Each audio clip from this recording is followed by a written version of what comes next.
right, thank you, Kathy. So let me, real quick, before we do the Camp Out for Hunger announcement, we did have another announcement just a few moments ago for those of you who may have missed out on it. The Rolling Stones are coming back to town. They're playing the Link. It's going to be on Tuesday, June 11th. Always love that. A nice June summertime show. Yes. And tickets will go on sale Friday, December 1st, 10 a.m. There's a pre-sale on Thursday, which you can get the information about at WMMR.com. But we start today this thing called the 13 Days of the Stones.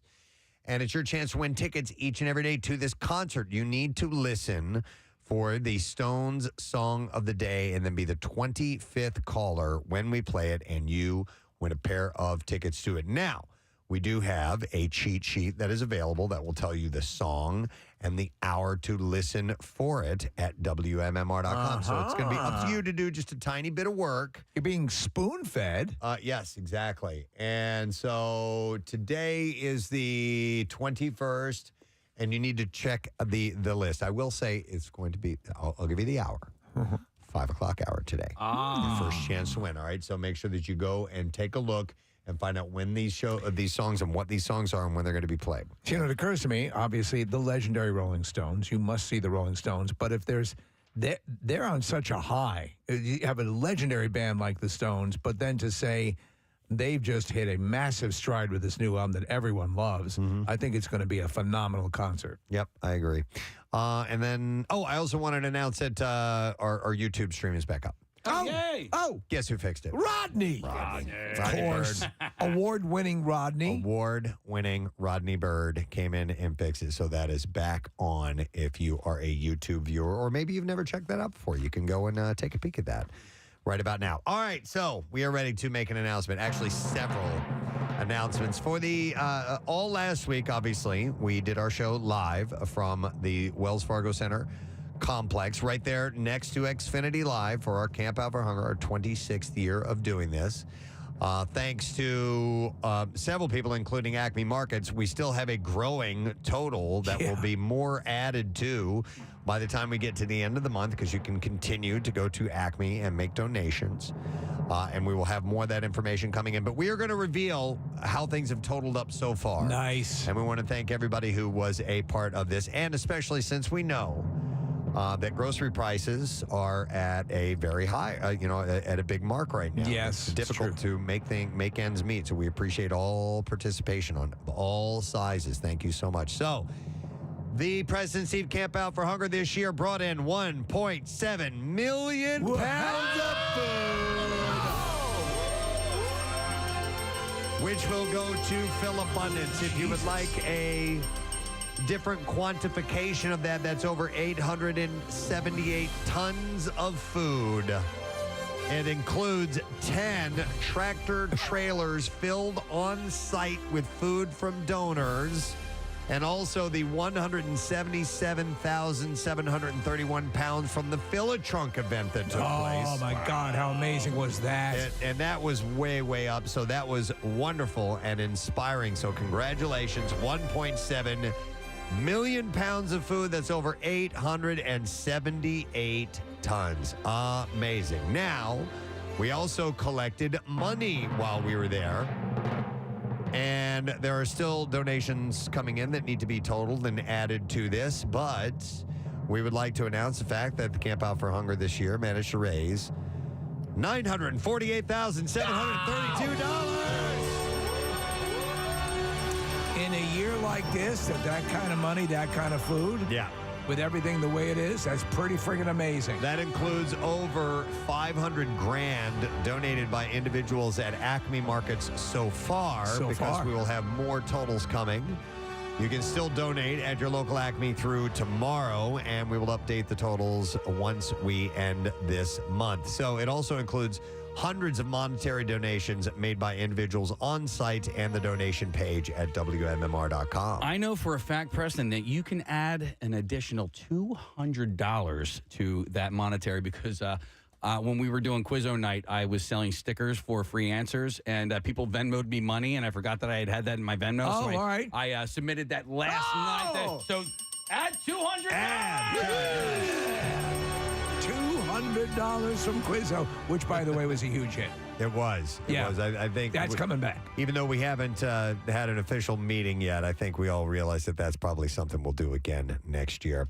All right, so now we have the largest donations by businesses, groups, and organizations. We did have some prizes in conjunction with this. And you know what I think I'm going to do? I think I'm going to start at the top and work our way down because we know the really, really big one that we received. It was given out on the air, and we know this. So I would like to announce our first place winner with a live broadcast from the Preston and Steve Show.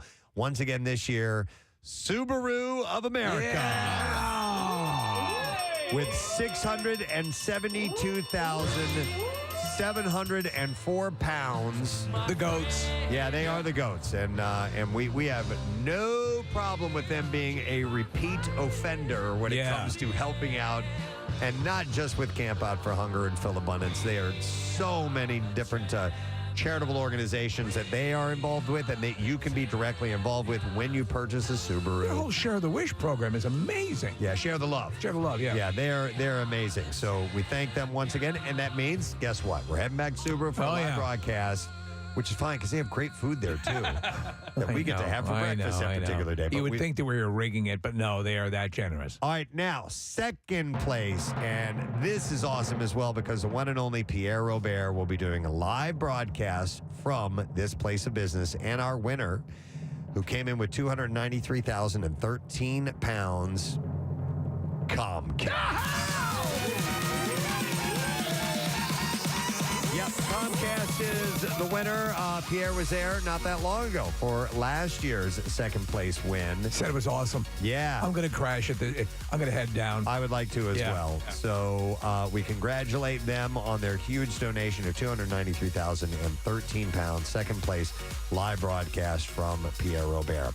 All right, in our third place for largest donation by business group or organization, they brought in over 100,000 pounds. To be specific, 1,808 pounds. Our good friends at Campbell's Chunky Soup. And they receive a $20,000 ad schedule on WMMR for all of their philanthropic efforts. So we appreciate Campbell's and the use of the can logo and all that stuff. We've had a nice partnership with those guys for years, and it's Campbell's Chunky Soup, by the way, specifically. So like if you work for a large company, it's broken up into portions for different departments. This is the Campbell's Chunky Soup. Yeah, well, it's a chunky donation. We congratulate them. And then a new prize this year. All right, this is for every single business group or organization that donates. You get put into a random drawing. So this doesn't matter. You can bring in 5 pounds. You can bring in 5,000 pounds. You can bring in 500,000 pounds. It doesn't matter. Yeah. Everybody is all in the running for this. So this is the new random drawing prize. And the participant, the winner, will receive an in-studio visit to hang out in the Preston and Steve Show live. And we'll give them plenty of love on the air when they come back. And we would like to congratulate CJ Watson Electrical. So we will be meeting those guys in the very near future, and we'll make sure that we share the love for their participation in Camp Out for Hunger. And I also need to note that the Camp Out for Hunger games, where we did, the can drop and all the other stuff, including the John Stickle course, in honor of that, we generated an additional 10,000 pounds of food from Bimbo Bakeries USA, and that's on top of their $10,000 donation as well. It's astonishing. Yeah. Astonishing. All the companies and people and individual donations. Yep. Just awe-inspiring. Yeah, and in fact, they noted the people who put all this together, Eric Simon and company wanted me to mention some names here, a few of the sponsors. These are just a few of the donations, like Duncan did 1,000 pounds of coffee. Stauffer Glove and Safety brought in 24,000 pounds. Philly Pretzel Factory. These are all just big ones. So I'm gonna rather than give you just the totals. Whitehorse RV, Wisfis, Live Casino, Tito's, Handmade Vodka, Xfinity Live, Families Behind the Badge. They donated $10,000. That's another charity donating $10,000 to charity. Highmark Whole Care United Concordia Dental, they had a $25,000 donation. Wow. The Flyers Charities, the CDW, the Pratt Fitness Crew, Five Below, Victory Brewing Company, KeyBank, Wilson's Secret Sauce, Raising Cane's, the Hooters dropped off. Yes. They dropped not only did they come by and play, they dropped off a $5,000 check as well. Horizon Services, NRG, General Flooring, the IBEW Local 351 crew came by as well. And then we had all kinds of people that chimed in and donated food and services like Dunkin' and Pepsi, Lighties, Jersey Mike's, Harvest Regency Furniture, Embers Smokehouse, Farina DeVita, Red Robin, Star Restaurants, which LMNO, by the way, some of the best Mexican I've had. You were freaking out. Wilson's Secret Sauce. We love Steve Wilson and the gang there. Deeds and Watson, Piccalilli Inn, Piccalilli. Raising Cane's, Lorenzo's Pizza, and just a whole bunch, man. It was, and I said it at the end of the thing, at the end of the whole thing when we wrapped it up. That's the best one we've ever done. Yeah. I mean, guys, don't you wholeheartedly agree? It was amazing. As far as the execution of everything and how it went, it's by far the best one we've ever had. The been a vibe part the of. whole week. Yeah. Just like from beginning to end. And it really started off, there was a huge donation right at the beginning on Monday. And then Monday night with food trucks and fireworks was so much fun. It started strong and ended strong. Yeah. It was. And best weather we've ever had for an entire week. Yeah, you know what? There were times where it's been really warm, little flare-ups of warm, but this was nice, steady flow through the Straight whole through. week. Yeah, last year when we did the fireworks, the walking away from the fireworks, that was maybe in the mid 60s. Yeah, it was but warm. consistently, it was terrific. Again, we didn't know what we were going to get for that food trucks, fireworks, and drone show night, Monday night, which was stellar, unbelievable. The the midway. Everything that was planned came into full fruition, and people were just having a blast. Yep. So real quick, some thank yous to engineering and IT. Rodney, Rob Grussman, Rich, Ryan, Ryan Shuttleworth, obviously, Dan Kane, Don Melnick, Holden Korea Fisher, Sean Mack, Elisa Vasapolo. I know all these first names, but some of the last names You're not sure about. stumbling on. Amanda Cunningham, Mike Vito, Captain Dale, Liam Hogan, Will McElwee. Sure. Yes. Nick, you taught me how to say that correctly. Yes. MC plus an I or MC plus an E. It's Mac. Then you have Wilma Fingerdew? Sean Spence, Wilma Fingerdew, Karen Ryberg, Julie Jerkoff, Mark Amorum. Yeah. Claude Balls, IP Daily. And then in our promotions department, Eric Simon, Todd DeFeo, Bill Bien, Brendan Petrilli, Colin Newby, Aaron Carty, you have Caitlin McGeehan. That's Caitlin's last name. Sam Whelan, Lauren Silvestri, Justin Sansini. That's how you say Justin's last name, too. So, and everybody at Neumann University. It's just a whole big Those crew of guys. them. Amazing. So I'll thank them. Sean McDonald, Giovanna Scuderi, Hey. Nick Capola, Hey. Alex Castells, Matt Glass, Alec Rusky? Russ guy? You're a Russ guy. Andrew Marshall, Allison Saravo, Rachel Straub, Catherine Forci, Patrick Rudy, Sean Mack, and engineering as well, Logan Fogarty, and James McDonald and Joe Clark, and everybody. There's a whole lot of people. Like, it's a massive list of people. People came down. I think obviously we had to pare back for the pandemic years. This was a robust return. And then again, some people had only heard it on the air, came down finally this year, and you could see them slack-jawed looking at the massiveness of it. And that's what it is. It is a military operation. Personal highlights, I would think probably one of my favorite moments of the week was the John Stickle course. John Stickle worked. I thought that went very well, especially when we when we had the main bump in the road the entire week was when people ate the snowballs that we were going to use. Oh, it was great. in the game, in the contest, and Marissa comes in, she's like, we left them out, and people thought they were snacks, and they took them. And I was like, you've got to be kidding me. Are you serious? This really actually happened? Ended up being hilarious. It was great. But And we had backup. that was one of my favorite. Well, Chuck had to run, and he bought these they weren't snowballs. They were some other Hostess snack that we ended up using. So I don't know. That works. What It about you works. gues? Oh, geez. I mean, food trucks and fireworks. Food trucks are amazing. Yeah, I love that event. Fireworks show. I've never seen anything like it. I mean, it was a straight up finale for the entire show.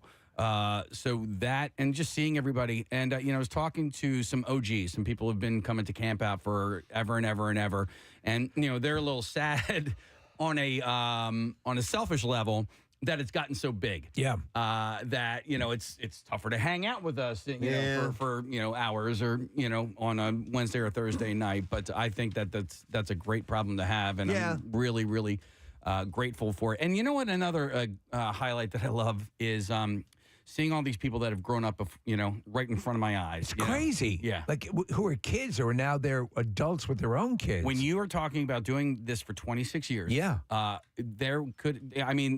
if you're 26 years old, I mean, like you're a full blown adult and you've been coming around for and that has happened. To hear people who are, to quote Gary Lauer, family. Come out and to see your family that way was great. To see the generosity displayed by people. The vibe for Quizzo was so cool, was so awesome. I went over and took a whole bunch of pictures, and everyone was having a really good time there. I hope we bring that back next year, right? Oh, it has to. Yeah, Has I had to a lot be. of fun with that, and I thought Johnny Goodtimes was an awesome host. Yeah. So I had fun doing that. I really liked watching you guys ring the bell. I know you've done it before, but before the Sixers game, like that was a really cool moment for me just to be on the court and seeing you guys do that. And I had a ton of fun doing Can Drop with Taryn Hatcher. Yes. That was a really good time. And then listening to Steve Ranazizi and Big J. Okerson do Can Drop, to me, that was just great. hilarious. Yeah. And I went old school. I drank every night. look at you. at Good for you. Yes. Good for you. Yes. Now I didn't get blind drunk or No. anything like that, but I did enjoy beers and maybe a little nip of whiskey every night. So you're having fun. Again, Yes. all of the people who are out, everybody, just the energy in the room was very cool. Yeah. No, agreed. The Can Drop probably produces the best photos that we have from Camp Out every year, no matter who it is. Do you know what's great? The mini hoops. Yes, Mini Hoop Madness. Mini Hoop Madness was excellent. a great new turn on that year. Casey's idea on this year, but Casey's idea. And I'm again, you talk about gratitude. Like I'm really grateful to all the news stations because normally they don't intermix and intertwine and intermingle and stuff. So the fact that they had all signed off, like all the news directors had to sign off on that. So They are really, actually all friends, though. Yeah, they are. When they go out to just cover a story or something, they're all at the same story. They see all the same people. Oh, dude, I got a message from Jason Martinez, who does sports over at Fox 29. He's like, "What do I have to do to to be a part of this thing?" Oh. Wait a minute, what did he write? I can't say. All right, there was one thing that I wanted to point out that was a lot of fun, and we did it on the first day, and we didn't get in trouble for it, but it was the egg toss on the that was Pharaoh's Fury with Ricky Bo and Mickey Morandini.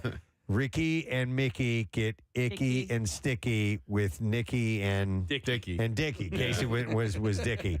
I thought that was hilarious. It was awesome. But what we didn't find, and I think we didn't even mention this on the air, apparently egg yolks are like corrosive to the paint on the I had no idea. Right. They had to power wash. They had to power wash it, and we apologize to Mike Skelly So sorry. for ruining a little bit of that ride. We won't do that again. We'll find something else to use. But I didn't even think to ask him. I'm like, man, people puke on these rides and stuff. Yeah. I would imagine they're cleaning up is no big Yeah. deal, but apparently eggs are a problem. So they came out and cleaned up, but the Mickey's, they were so competitive, both Mickey and Ricky, and Mickey just let the S-bombs fly. Yes. And it was hilarious. But I love those guys. Yeah. So, they're terrific at anything we ever involve them with, and so to have them be a part of it is really cool. Yep. So thank you to everybody who was a part of that, either in person or maybe you just stopped by your local Acme and you made a donation that way. However you were involved, we appreciate it. And if you didn't get a chance to do it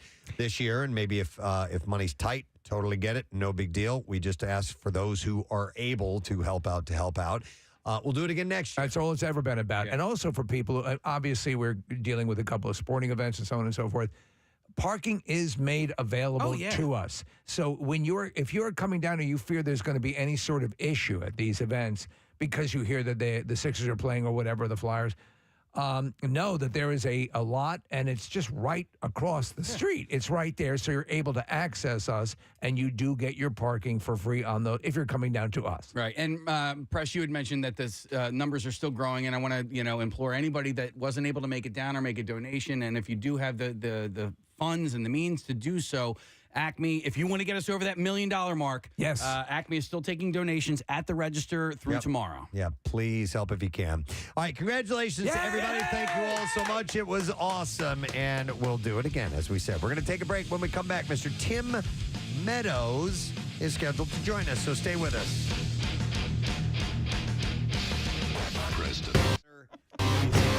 Insanely high in calories. It's great for protein. Yes. It's great if you're just gonna stop at like half a spoonful. Yeah. That's fine. Yeah. No one does. Yeah, but who can do And that? so you have 45,000 calories. I think like a tablespoon is like 80 calories. Yeah. Or maybe more, no, maybe it's like more 110 or something. Yeah, it's a lot. Here's the deal, and I don't want to besmirch peanut butter. I hope peanut butter's not listening right now, but I think peanut butter is only good when it's accompanied by something else. Milk? Peanut butter I don't by agree. itself. This is my opinion. Yeah. I feel like peanut butter needs something else to shine. Some type of bread. No, some type of, well, maybe bread, yes, but I don't even like peanut butter sandwiches, but like a jelly, a honey, a pretzel. I can do just peanut butter on an English muffin, on a piece of toast. Absolutely. Stuff like you could that. put it, so especially when you have it on a fresh out of the toaster. Yes. And it melts. Yeah, we're looking at the calorie.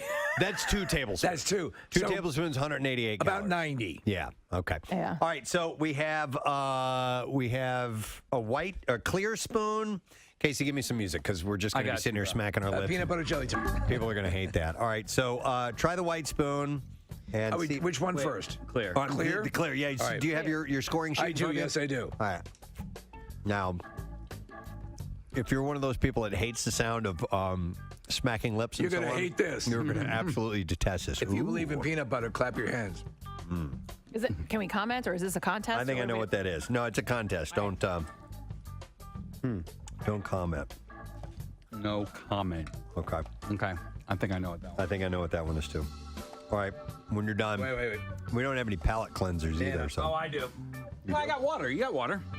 yeah. Can I tell you? I know which one is my Skippy before I even taste it, just by the look of it. Really? Yeah. All right. I'll be impressed if that's the Kathy, case. that's how I felt. Now I'm gonna About, try. not about Skippy, but about Are we you. doing 1 to 10 or 1 to 5 for rating, numerical taste? Yeah, I think I'm gonna have to go through all 3 of them before I decide Okay, which yeah. one I like best. But 1 to 10, is that the? Let's do 1 to 10. All right, now white spoon. Mm-hmm. All right. Oh. Okay. God, it's all good. Okay. Also good. Oh my God, I got too much in my mouth now. Yeah. It You hear that can in porn movies. be like a full-on paste. All right, I think I know what that is.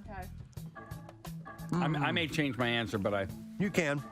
We just have to when we do the final tally. All right, and then I'm gonna turn this music up so people yeah. don't hear us going. yeah. This is a Come lot. here, trooper. This is a lot harder than I thought. Yeah. By the way, I want you to know that I wrote down my Skippy answer before I even tasted it. All right, just on site. All right, we're doing the yellow spoons now, correct? Yeah. Yellow. Colored, whatever your color is. All right, mine's red. I'm like, oh no. To be honest, they all pretty much taste the same to me. I can't really clearly, definely pick out a difference between those, but I'm just jotting down. Skippy's creamier than the other two. It is. Okay. That's what I think. All Honestly. right, now rate the taste. All right, rate your taste here. Oh. 1 to 10? Yeah. Yeah. Or should you just do 1, 2, 3? Which one you like best? All right, yeah, let's do that. Best to worst. 1, 2, and 3. All right. I've actually surprised myself. One being here. the best. I may be a changed man. Okay. I'm trying not to use my Penis? Your predetermined, my predetermined decision on what I was saying yesterday to influence. But if I'm wrong, That's a sign of a man looking to evolve. well, I would like to.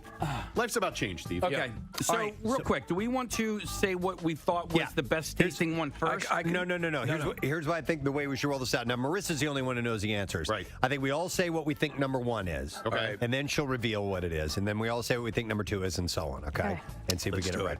All right. I thought number one was Jif. I too thought number one was Jif. I thought number one was Jif. Wow. So again, I don't know the difference between Jif and Peter Pan, so I went Peter Pan. Okay. And Nick? I thought number one was Jif. Okay. And Marissa, what is number one? Confirming that number one is the clear spoon. Yes. Number one is the clear spoon. It's Peter Pan. Oh my God! Oh my God! Mind blown. Dude, hang on, because all right, never mind. Well, we'll find out at the end. All right. I think I know what you're going to say.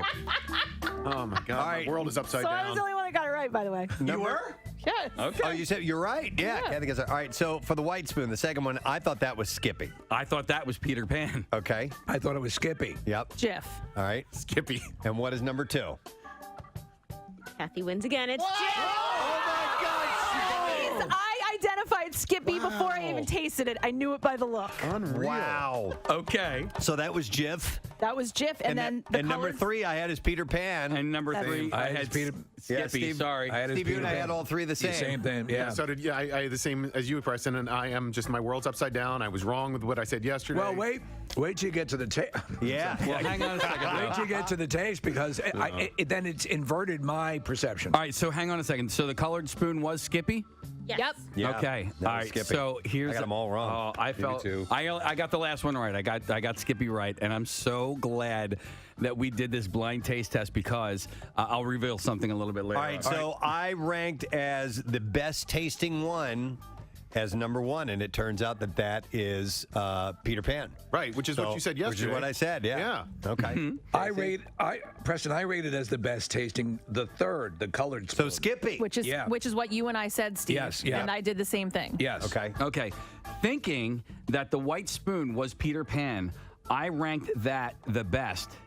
And as it turns out, it was Jif that was the best in my eyes, All right. my mouth. And I also, butt. I just want to point out that I also, not knowing anything, that I ranked Skippy as the worst tasting flavor. Okay. Not knowing anything. But I really thought that Peter Pan was going to be the best. And as it turns out, it was Jif. Well, let me tell you, Peter Pan, to Kathy, I think is the sweetest. Yeah, so I picked Skippy as number one as best tasting. And then the other two, again, not really knowing the difference, I did not like three at all. That was Jif. So I went, Peter Pan was number two I for believe me. Peter Pan does have the most sugar of all three.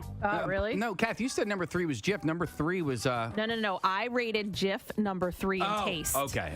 So I didn't like the Jif. I liked the Peter Pan better. Marissa, by the way, how did our Twitter poll turn out? Because that should be done by now. It was 24 hours ago, roughly, that we did that's that. a good question. I'll pull it up right So she put the now. three out, and at the beginning, Peter Pan was just getting crapped on. And I took Here, a it little looks like it's offense. up here on the screen. All right, so the results are in. Yeah, we have it. Number one is Skippy. wow. Number two is Jif, and then absolutely way in the back distance is Peter Pan. So I'm going to say Peter Pan was my favorite of the taste. Okay. Yeah. I'm telling you, like this, just my sense of all of my senses, my smell, my taste, like it just, I knew I was going to be able to do this. Okay. Yeah, you have very sharp senses. Remember, I don't know if you guys remember this, but we did water years ago, and I was able We said to. we were going to do it. Did we actually We do did it, and Okay. I was able to pick because I knew I could pick Evian out of the other bottled water, and I think the other one maybe was Poland Springs Or or Dasani. Fiji, something like Yeah. that. But I was able to do it. There's something in that Evian water that I can taste. Well, so can you just check on the back of the notion that Peter Pan, and Nick, is that what you said, that Peter Pan has the most? That's what I heard when we were Sugar talking about added? this yesterday, All right, and so people here were we go. posting on social media. That, Because you really want as much sugar as you can in Yes. any product. Yes. Calorie-wise, they're only 10 apart, and the most calorically high is Peter Pan. It's got 200 calories per serving, which is 2 tablespoons, and the other two have 190, so it's neck and neck. About there. the same, yeah. But as far as the sugar content goes, it looks like they all have 3 grams of sugar. There you go. Although Skippy has a little extra. It says total sugars 3 grams, includes 2 grams added sugars. Well, what does that mean? The other ones don't have. Or wait, no, I'm sorry.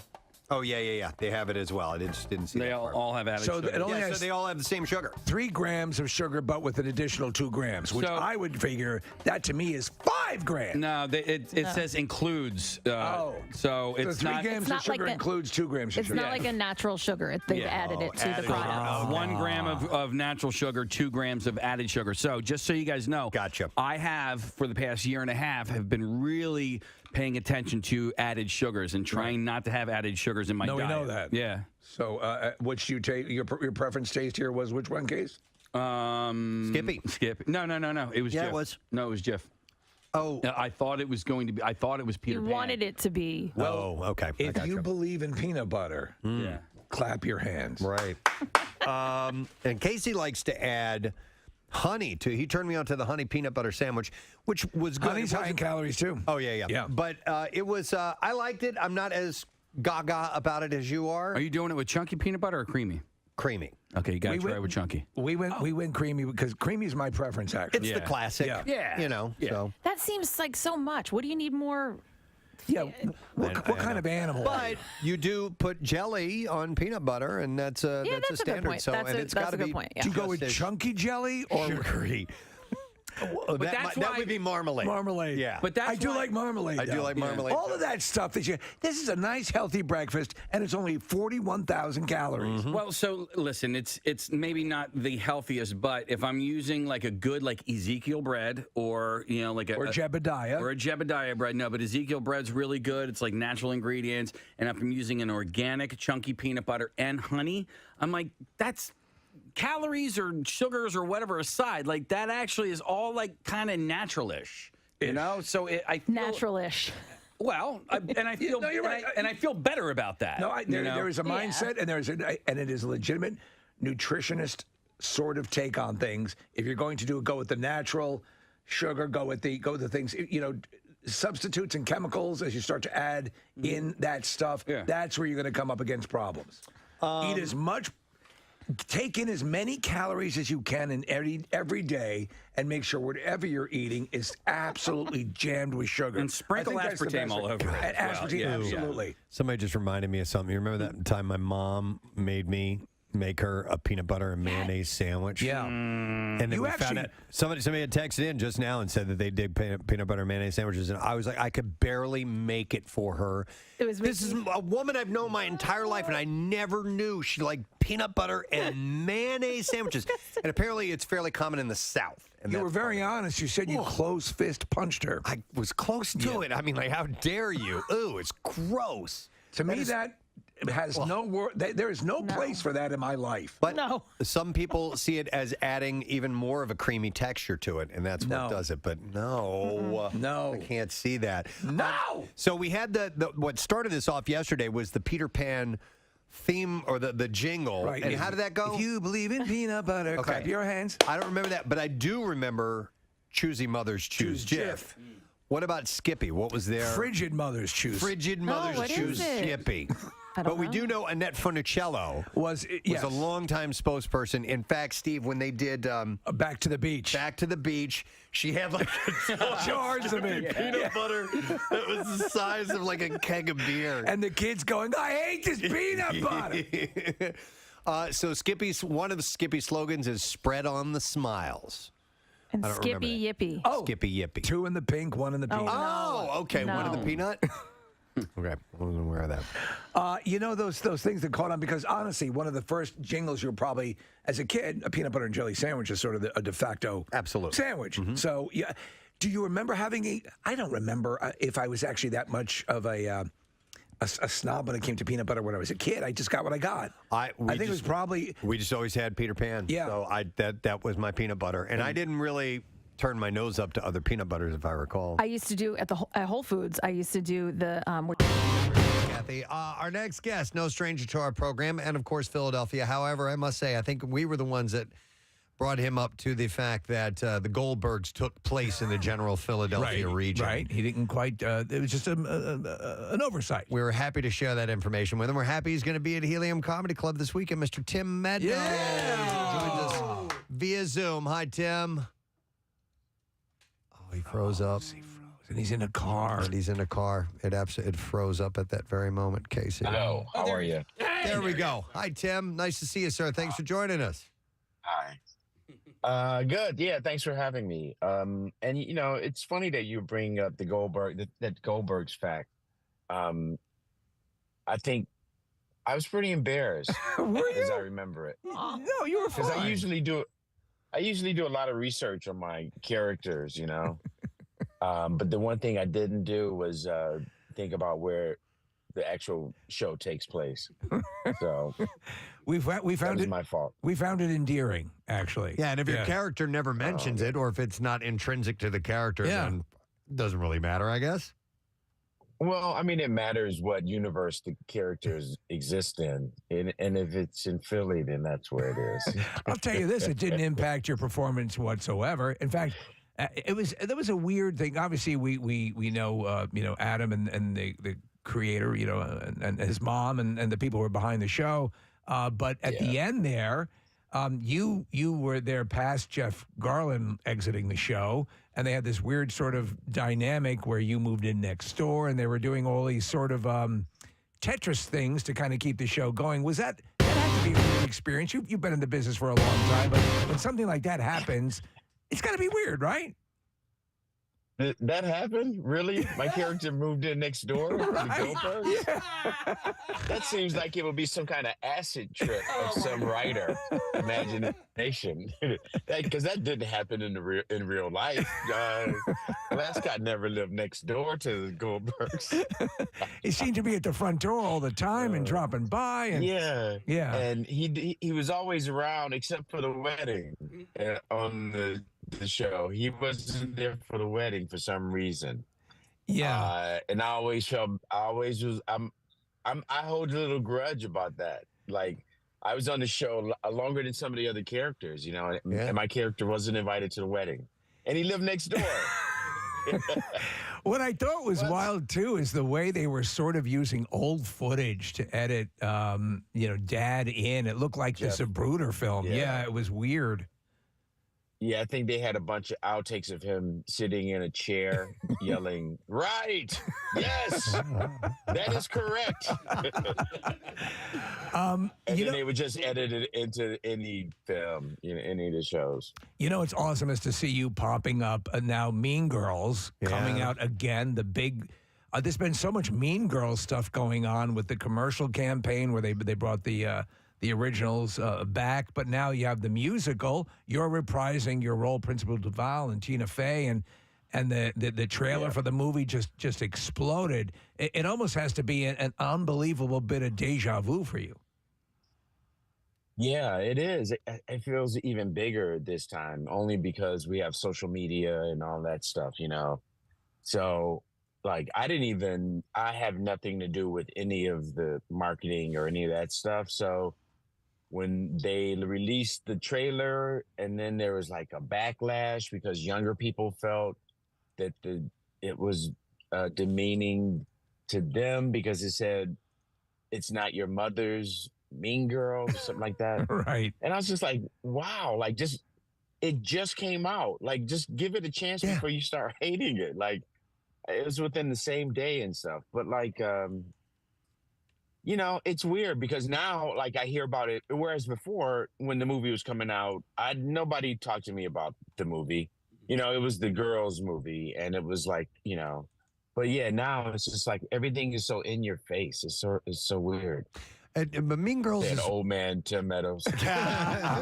Mean Girls is one of those movies like, Austin Powers or The Three Amigos or Groundhog Day. Came out okay. And then over time, it marinated. It sat. People loved it. It became a part of culture and like a yearly viewing experience. And was it wild to sit back and see that type of thing happen? This thing kind of just continue to grow in popularity over years because sometimes movies just come and go, Yeah, it is. I got to say, it's like being, and I've said before, it's like being in a Christmas movie, or a Halloween movie or something. It's like it comes every year, and we didn't go into it expecting that. You know what I mean? Like, it was just going to be a teenage comedy, basically. And then, yeah, I mean, I give credit to Tina Fey. Yeah. I mean, she took a book that had nothing to do with, high school, and it was just a bunch of facts. And she turned it into a book, a movie.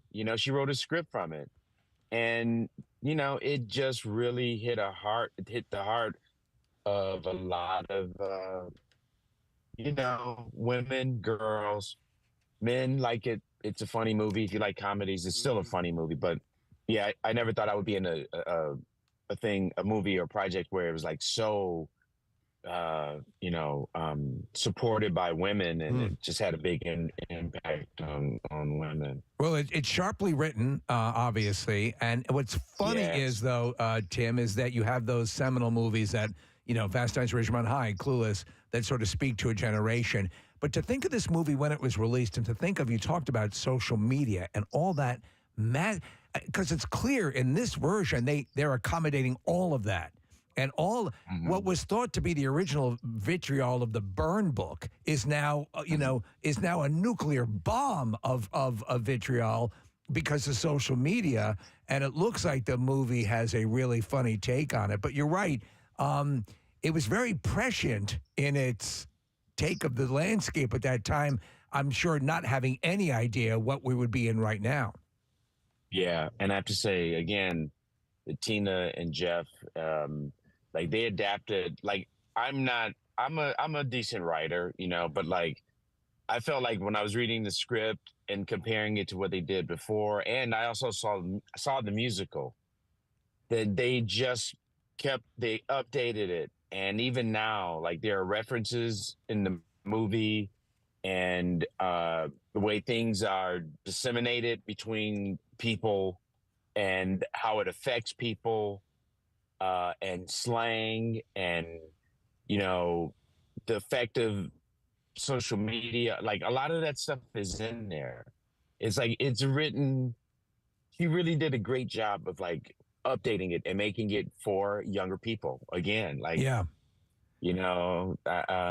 it's gonna make, and it's still the same themes though throughout the movie. Like a lot of the scenes that I'm in, we're still talking about thematically the same thing, but the lines are sort of different. Right.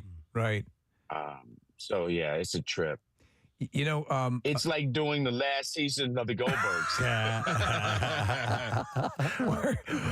I've been an acid trip. There's an actor that's not even there at the wedding, and the neighbor doesn't get invited. It doesn't make any sense. But I wanted to talk to you because you have a long history in comedy, and you did improv with Second City in Chicago, correct? Yeah, and Improv Olympic.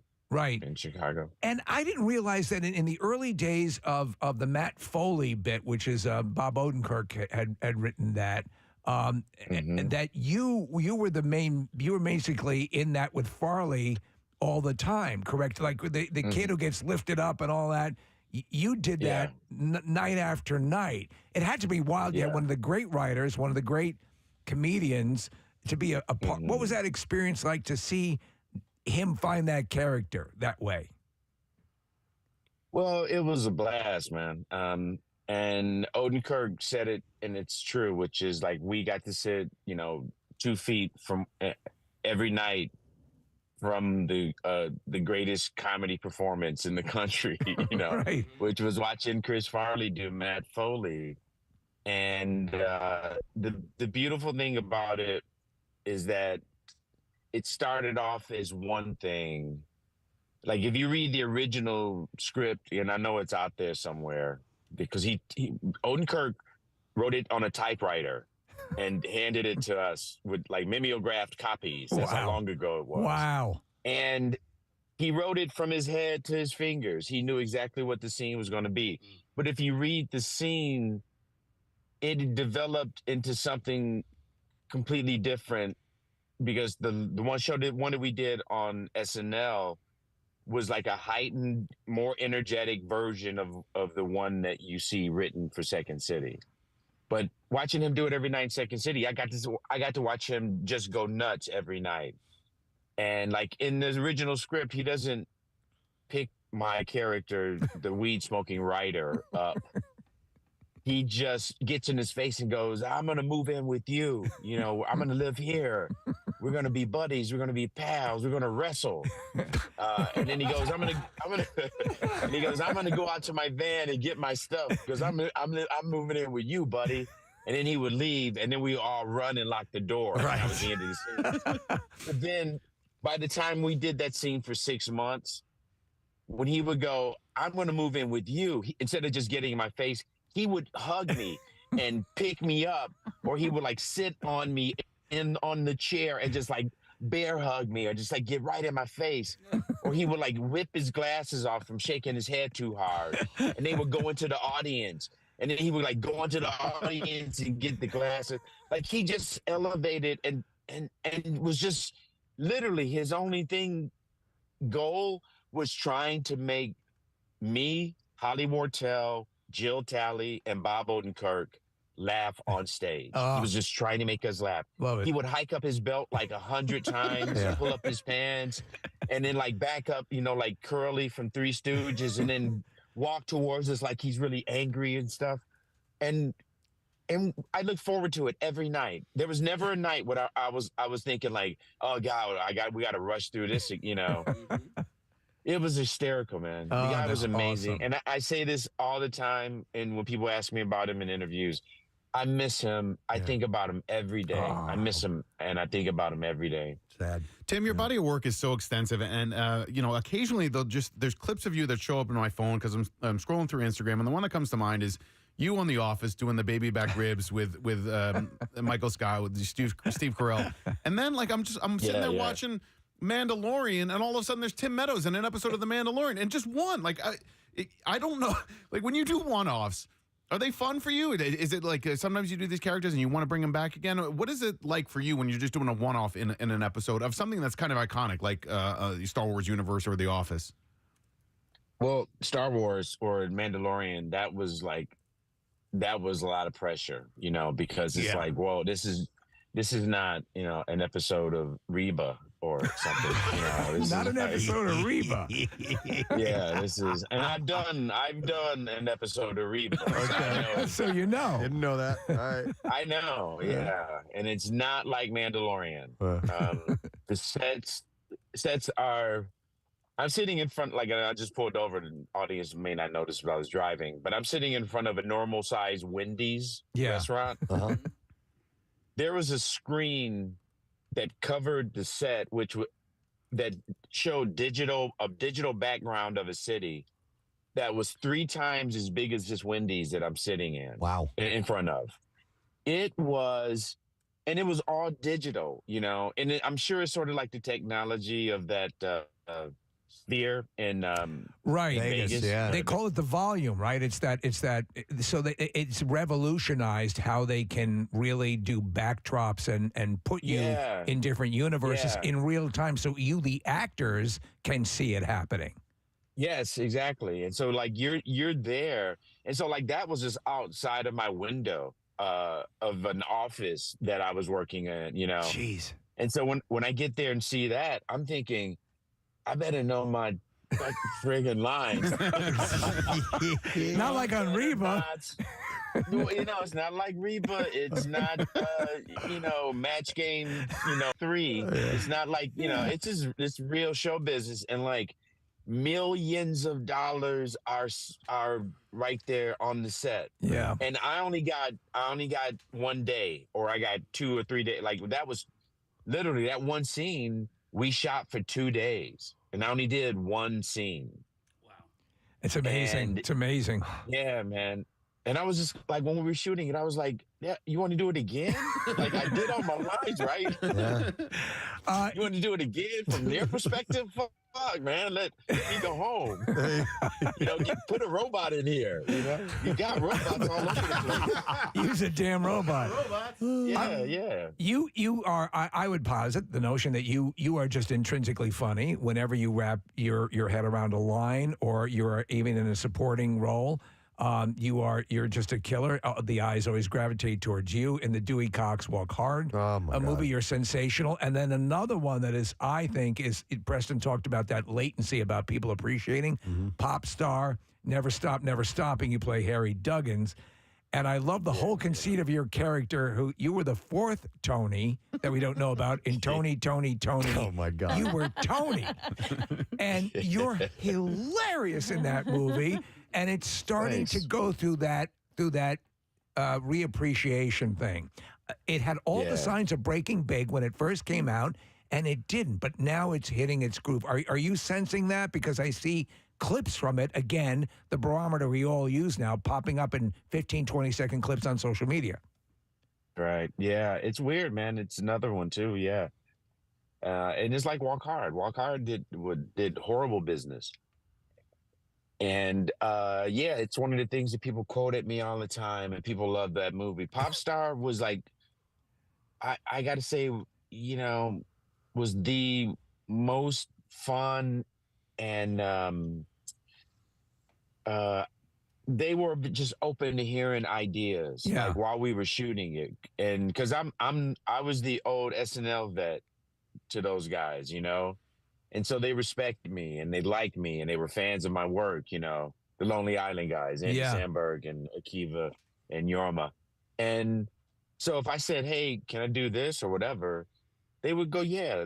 And we would just improvise stuff all the time, but they would give me new stuff. And like my favorite thing in that movie, I don't know if you remember, was I got some bad news.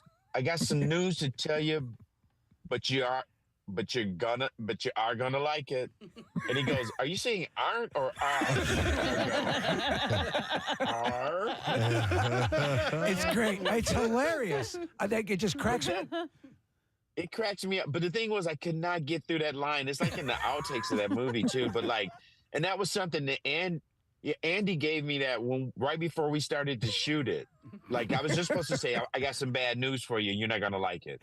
And he goes, say it like this. I got some bad news for you, and you are gonna like it, or something like saying it like you're not gonna like it. Right. And he goes, and then I could not get through that line, man. I was just like, you are gonna like it. And we just busted over and over, just kept laughing. And then finally I said, the only way I can get through stuff like that is I just have to do it over and over until I'm bored with it. Yeah. Okay. And then I can say it like without laughing or without. Yeah. Right. I love that movie too. It's a great movie. I encourage anyone who's not checked it out yet, and it's hilarious. And those Lonely Island guys are great. And I'm glad you had a good time on that movie, because I think that's going to hit its stride. It's definitely poised to be one of the ones that people discover. It seems to be they are. So Tim is going to be at Helium Comedy Club this weekend, Friday, Saturday, and Sunday. And your approach to stand-up, though, if people have not seen you before, what's your style? Is it, do you talk about the Hollywood stuff, or are you mainly observational? What's the stand-up for you? I do. Basically it's observational. It's biographical. Mm-hmm. I talk about a lot of stuff. I talk about Wendy's a lot, actually. Wendy's and just how big they are, and how I use Wendy's as when I'm comparing sizes of things. That's your metric. It's my metric. Tim, Steve just sent me an article the other day that talked about Wendy's and how the old school Wendy's used to have a solarium in them. Do you remember? A part of the building that would bump out, and it was all glass, and you could sit and bask in the sunlight. And for some reason, they stopped doing that. They stopped doing that. Probably heating bills or air conditioning bills. Yeah. But I do remember those. And they used to also they had a salad bar. They did. They had a food bar, because you could get. We would go in there and eat all of the pasa that they had out. And and then Dave Thomas was like, "What the hell am I doing? Giving all this away." I'm throwing away money. These middle American. Don't get me started. Treating it like a buffet. You got Thanksgiving this week. Is that a big Meadows family affair, or do you guys keep it kind of small? Well, for me now, it's a little bit different because both of my kids they live in different places. Like my son is in college in New York. My other son is working in Washington, D.C. So it's like, okay, we got to figure out how do we all get together and do Right. something. So I think we're going to meet in Chicago. Really? Really? That's cool. I live in Detroit. Yeah. They live in two different other cities. So we're going to go to another city. Why not go to have Philadelphia? You're going to be there the following day anyway, and it's right in between New York and D.C. Yeah. You can show them where the Now you're Goldbergs.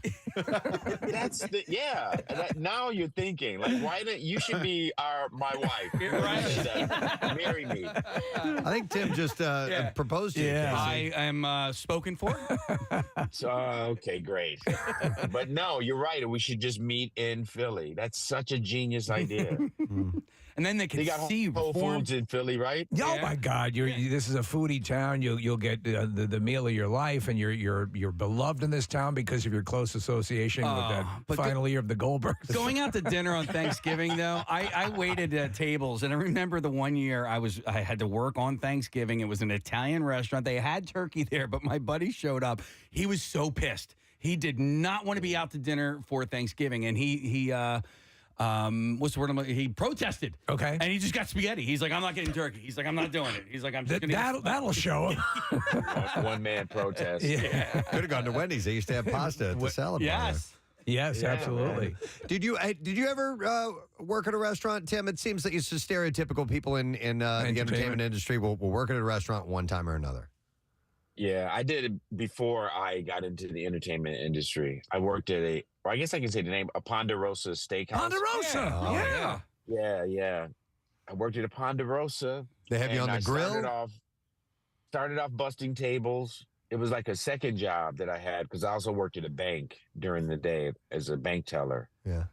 And I got a job as a Ponderosa busting tables. And then I got promoted to cooking steaks because I could cook them. I was good. Yeah. And I was like old enough that like I knew how to cook steaks. You know, I wasn't like a teenager who was just like, you got to teach me how to cook steaks. I was like, I know how to cook steaks. You don't have to teach me anything. Get off my back. I can walk in here right now and start cooking steaks. You know, you put them on the fire and then you flip them over. That's pretty much it. Wait a second. You're going too fast for me. I'm writing this down. You put it on the fire. The Ponderosa was like one of the great dilemmas. We'd go to church on Sunday, and there was a McDonald's, old style McDonald's, Tim, with the arches, more stand, and there was a Ponderosa. And my dad loved Ponderosa, and my brother and I loved McDonald's, and it was always the big battle. But are there Ponderosas even around anymore? No. Not that I know. I don't know. Yeah. I would be a spokesperson for them if they were around. After Like, sign Wendy's. me up. Yeah. I don't know if the Ponderosas that you guys are talking about are the ones that we had around here. We had one. It was basically like a buffet. It's like a Golden Corral. Yeah, It's okay, similar sort of Yeah. situation. They put and they'd put the little number. You take the number, they'd take it to your table, and they'd bring you the food if they were cooking something for you. Yeah. But Right. Except it smelled like steak when you walked in, you know, not like a Golden Corral. It smelled like you were in a steakhouse. right. Are your grilling chops still up to speed? Do you do that every now and then? Yeah, I do. Like, especially during the summer. I turned my son into a vegetarian one summer because I was cooking meat so much. Wow. In the fall, he was like, I don't ever want to eat meat again. I'm sick of eating meat. And I was like, all right, well, you know, I guess I did a good thing. Right. Yes. Grilling every day. Absolutely. But I do. I was grilling it up. But I've taken a break now because I've been traveling, touring so much. Yeah. So like, today I'm like, I want to go grocery shopping just so I can make food at home. So you're in I'm Detroit sitting now? in front of a Wendy's. Oh, Yeah. I'm sitting in front of a Wendy's, so I'm gonna probably go in here and order a burger. That Baconator's calling you, man. Yeah. Oh man. She's waving at me from the drive-through window right now. I'm like, come over here. I had never been to Michigan, and then I was just there about a month and a half ago That's right. for a long weekend, and I went to this place called Hopcat. Have you been to a place called Hopcat yet? I know Hopcat. Yeah. Okay, It's in Corktown, I think. well, the one I went to was in Ann Arbor, but it was okay. the best French fries I have ever had in my entire existence. I don't know if you're a French fry guy or not, but if you I love are, fries. okay, go to Hopcat, try some fries. I think they got a Hopcat closer to me that I can go to. There you And go. but I night because I feel like I just saw a sign for it just recently. But yeah, I'll try that. Yeah, We got great places. Yeah, I moved back to Detroit about 5 years ago, and I love it here. It's been really cool. yeah, and it is really cool too. You're all bundled up. Yeah, but it's part of the deal. So but Yeah. it is. Detroit gets a lot of crap, but there's a lot to Wait a recommend second. Detroit. Yeah, Yeah, well, I mean, listen, so there's does a Phil- lot to recommend I've never Detroit. been there. Well, Yeah.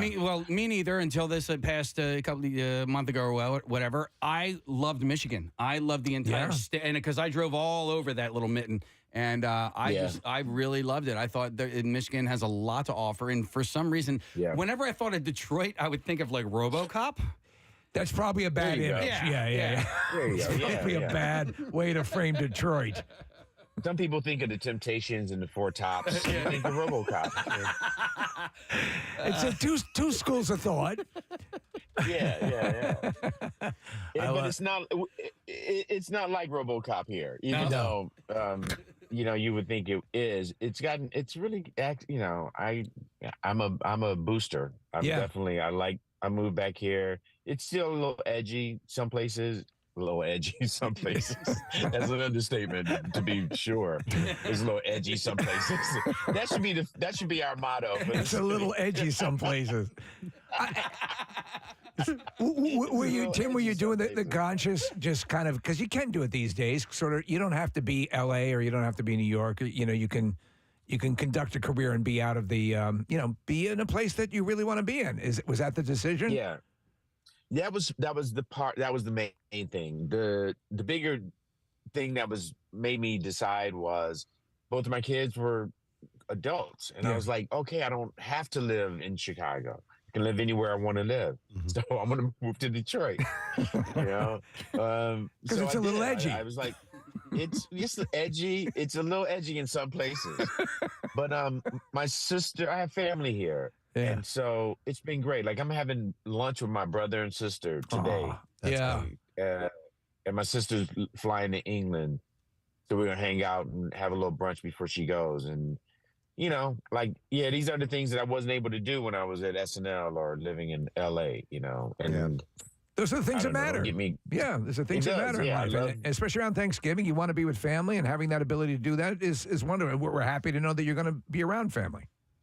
Yeah, or maybe I'll be there in Philly at Beverly Goldberg's. With my kids for Thanksgiving. But she moved to Florida now. So. But next year, think about having the kids. Yeah, you guys meet in Philly. You do Helium Comedy Club. It'll be perfect. You'll get the Thanksgiving. Yeah. You can hang out with us. We're family. Yeah, we're like family now.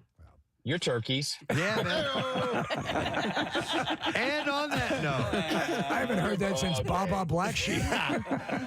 Well, you called Detroit, RoboCop town. Or right. Sorry about that. No, it's all good, Tim. No, we're happy that you're coming through town. So the shows are going to be at Helium Comedy Club, 7:30 and 10 p.m. on Friday and Saturday, and then a 7 o'clock show on Sunday. So get those tickets. Yes. They will sell out. You go to heliumcomedy.com. We're huge fans, Tim. It is great to talk to you again. Thank you. Thanks for coming on this morning. Have a great Thanksgiving, too, okay? All right. I wish all his interviews were like this. This is fun. Thank you, guys. Appreciate it, man. you. All right, Tim Meadows, everybody. Love that man. He cracks me the hell up. He's great. I mean, he's just so good in his stuff. I mean, I didn't want to continue, going down memory lane about his movies because I'm sure he gets a little tired of doing that from time to time. But Walk Hard, Jesus, Dewey Cox, you don't want to do that movie. Dewey leave. You don't want to do this. And he's throughout the entire movie. He is with Dewey Cox, who's John C. Reilly's character through the whole movie. You never bought cocaine. And my favorite part though is when he's finally they're older and he starts talking about Viagra. You don't want any part of this, man. All it does is you can get an erection anytime. You don't want to have sex all the time. You don't want any part of this, Dewey. I think I want to try me some cocaine. Some cocaine. That movie, it's just there's so many, it's just a deprived one of those comedies where everything just is so wrong. There is the crazy full frontal nudity, male full frontal Right in front of his face. It like 2 inches from John C. Reilly's face. It is when he's talking to his wife, who is Kristen from SNL. Oh, Kristen Wiig. Yeah. And she's back there. It's hilarious, and that's Judd Apatow. That's that whole collective. Yes, did that great movie. So many great cameos in it, like with Jack Black and Paul Rudd and Eddie Vedder. Eddie Vedder and Pierre played a clip the other day. He was playing Bob Dylan. Yeah. Oh, did he play that and clip? He played the the mouse with the overbite job daydreams, and it's so funny. But that's Tim Meadows, right? That says, "What the hell is this song about?" No, it's the. Or is it it's Chris Parnell? It's one of the other guys who is also very funny, a character actor. But right next to him, he's standing right next to him when he says it. Killed the wrong son. All the time. You killed the wrong son. That's a great movie. You owe it to yourself if you haven't seen that.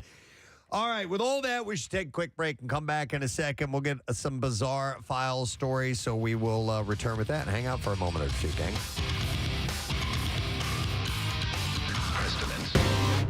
Peanuts, and that's what I would make Jace for lunch. And listen, he had it for years and he loved it, and then somebody gave him Skippy peanut butter, and he was like, "I don't want that other peanut butter. I want this." You're tearing me apart. We were a Jif household growing up, so that's why I got used to it. And that's why I wanted to rank it number one. And turns out I like Peter Pan better. Listen, but it takes a big man to admit that. Well, yeah. I mean, I'm still going to keep buying Jif because I don't like change because that choosy much. mothers choose Jif. Right, but my dad would always make peanut butter and banana sandwiches, just like Elvis. So he would toast the bread, peanut butter Those on are top, good. and then By the way, they're sliced good. banana. Yeah. Nick, have you had them? Oh, that's what I was just saying. That growing up, that's my dad would I make. thought he was making them just for him. Yeah, No. they're excellent sandwiches. Yeah. In fact, Elvis used to fly his personal Learjet, have somebody fly it to Las Vegas, because there was a chef there who made them exactly the way he loved them, because they would put bacon in them as well, Right. and then fly them back to Memphis. Wait, hold on. This is probably going to be a whole other debate, but I would not eat a peanut butter banana sandwich. It has to be open face. Wait, so you would eat those ingredients, but not as a sandwich? Not as a sandwich. It has Too to be much an bread. Interesting. open face. Yeah. I would prefer that open face, and I also prefer it toasted too. What kind of bread? Does But that I matter? wouldn't. I'd do white sandwich bread. I go rye. Yeah. Oh, Right. Tell me. Oh, you're That's the throwing us way all white off. supremacists eat it. Step into my kitchen. that's weird. It's good. Because rye has more of, I don't want to say like a savory flavor. Maybe it Again, does. maybe you know it's what just I mean? what I grew up with, and that's why I loved it so much. But yeah, rye, toasted, peanut butter, Jif, and bananas. I could do wheat or white. Yeah, I just got a text from a guy who says that he would make peanut butter and fresh cherry sandwiches. So I guess he would take the cherries, pit it, soak it, Soak it. chop them that's up. weird. Well, It's kind of jelly-ish, I guess, but right? then I was thinking, so I might try that. But then I was thinking, like, well, why not just cut up some grapes and make a peanut butter and grape sandwich? Isn't that what grape jelly and No. strawberry No. jelly? No, I don't think that would Stop work it. out. Yes, it's crazy talk. I don't know. It's I more was thinking, like, No. and now I'm starting to think Try of it, other Casey. fruits like I will. I'll apricots try it. and stuff like that. That might work. Maybe that's where the cherries come. Well, no, because don't you? Yeah. I don't know. Cherries come from God. I was going to say like the flavoring of the jelly. How do you make jelly? You don't. You buy it at a store. Do you know the difference between There's no jam way and to jelly? make it. You can only purchase it. We could get Carter on because he made jellies and jams like crazy. There's a right. difference Right. between jelly and jam. It must be jelly because jam don't shake like that. Or you can jam your D down your Right. But you can't jelly it. All right. Could you please pass jelly the your jelly? D down your girl's throat. Okay. That's an old joke. Anyway, Bill told Yes, that. that was Bill was loves telling it. us that. Yeah. The dad joke. Anyway, That's a Bob Hope joke. Inappropriate. I want to tell you, you can jelly her. Kathy, one of them is made from the actual fruit. Another is made from the juice of the fruit. So, and I think a jelly is made from the juice of the fruit. Yeah, that I'm seems not right. And then- 100% sure. Juicy fruit is going to move you. Yeah. Right. So Right through you. with your peanut butter and jelly sandwiches, when you do make them, and probably don't make a lot these days, but to me, the toasting of the bread is an essential. If you want the absolute experience, the way it should be, to let that peanut butter melt a bit. You were saying this as well, Preston. That is what makes it glorious. Yes. That's a transcendent sandwich. By the way, here it is. Jam is made, a thick spread made from fruit juice, chopped, crushed, or pureed fruit and sugar. Pectin may also be help it gel, but jams are usually looser than jelly. You mean like sluttier? And jelly is made from fruit juice. Okay, there you go. As the juice of the fruit, and then sugar, and then pectin is that stuff that makes it gelatinous. And what are your guys' stances on squeezable jelly? It's okay. If the jelly's decent, it usually isn't though. It's usually like low rent Welch's. All right, so we've determined Kathy's the peanut butter queen. Yeah. Absolutely. She knows her stuff, most definitely. We were right on the best tasting. Yeah, you At and least I. for Yeah. our palates. Yeah. And some surprises along the way. Nick, what did you rank as the best tasting? Peter Pan. It's Peter Pan. Yeah, and I Okay, thought so it was a little going to be surprise. Jif. Yeah, so, How about that? I know. Eye-opening here on the Preston and Steve Show. Let me go to Michael here. Hey, Michael, good morning. Good morning. Good morning. Good morning. Good morning. Just hanging out. Good morning. What you doing over there, buddy? What are you doing? Just good morning. Good morning. Yeah, no, I have a home office. You're going to have to hang on a second. Look it. Just hanging out. Good morning. Good morning. Look it. It's good morning outside. Jesus. Oh, my God. Hey, Michael. Good morning. The Cabbage Patch, though, was such a huge hit, and they smelled nice. They smelled like baby bit powder. like babies. And so That was like fight over them at the store during Christmas Right. time. Oh, there were 'Cause bulls. They would release new ones. Kathy, that Schwarzenegger movie, Jingle All the Way. that is predicated on those famous toy store brawls over Cabbage Patch dolls. But the cool thing about Cabbage Patch, they all had Xavier or whatever the guy's last name's On the butt. They all had a tattoo. They were all branded. the Cabbage Patch dolls were part of the Nexium cult. But so I have a very vivid memory of I got my first Cabbage Patch doll. I couldn't wait. I was 10 years old. I got him for my 10th birthday. You get the birth certificate, and I was able to rename him, right? So you send that thing, and you get the birth certificate back. And so mine was named Casey Jr. I was so excited to get this thing, right? And the Cabbage Patch doll, Cabbage really? Patch doll. I was so because it was the thing. I was 10 years old too. Right. It was the thing. It was the thing that everybody had and whatever. My neighbor across the street, and I'm going to say your name. Your name's Wayne, and you're a piece of trash because he called me the slang word for a gay person Because you had a doll? because I had a doll. He was an adult, Kathy. This dude is probably like 30 years old. Called me, and I was so happy about having this thing for my birthday. That's terrible. And he called me terrible. that. Terrible. What a jerk. How old were you? And I how was old were you? 10 years old. 10 years old. And it was my birthday. What a dick. What a dick. I know. But like, oh my God. Where's that dick now? Yeah. I have no idea. Wayne. All right. Terrible person. How many times you asked that question in your life, Kathy? God, where's that dick now? When I need it. There are so many dicks that I'm wondering where they are. Yes. All right, back to toys. Oh, right. Toys.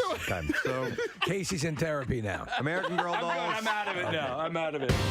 And then there was we already did another pre-screening. Like Marissa hosted that, right? She hosted it last night at the AMC Fashion District. It was last night, and then Casey hosted a screening last week At the same exact place.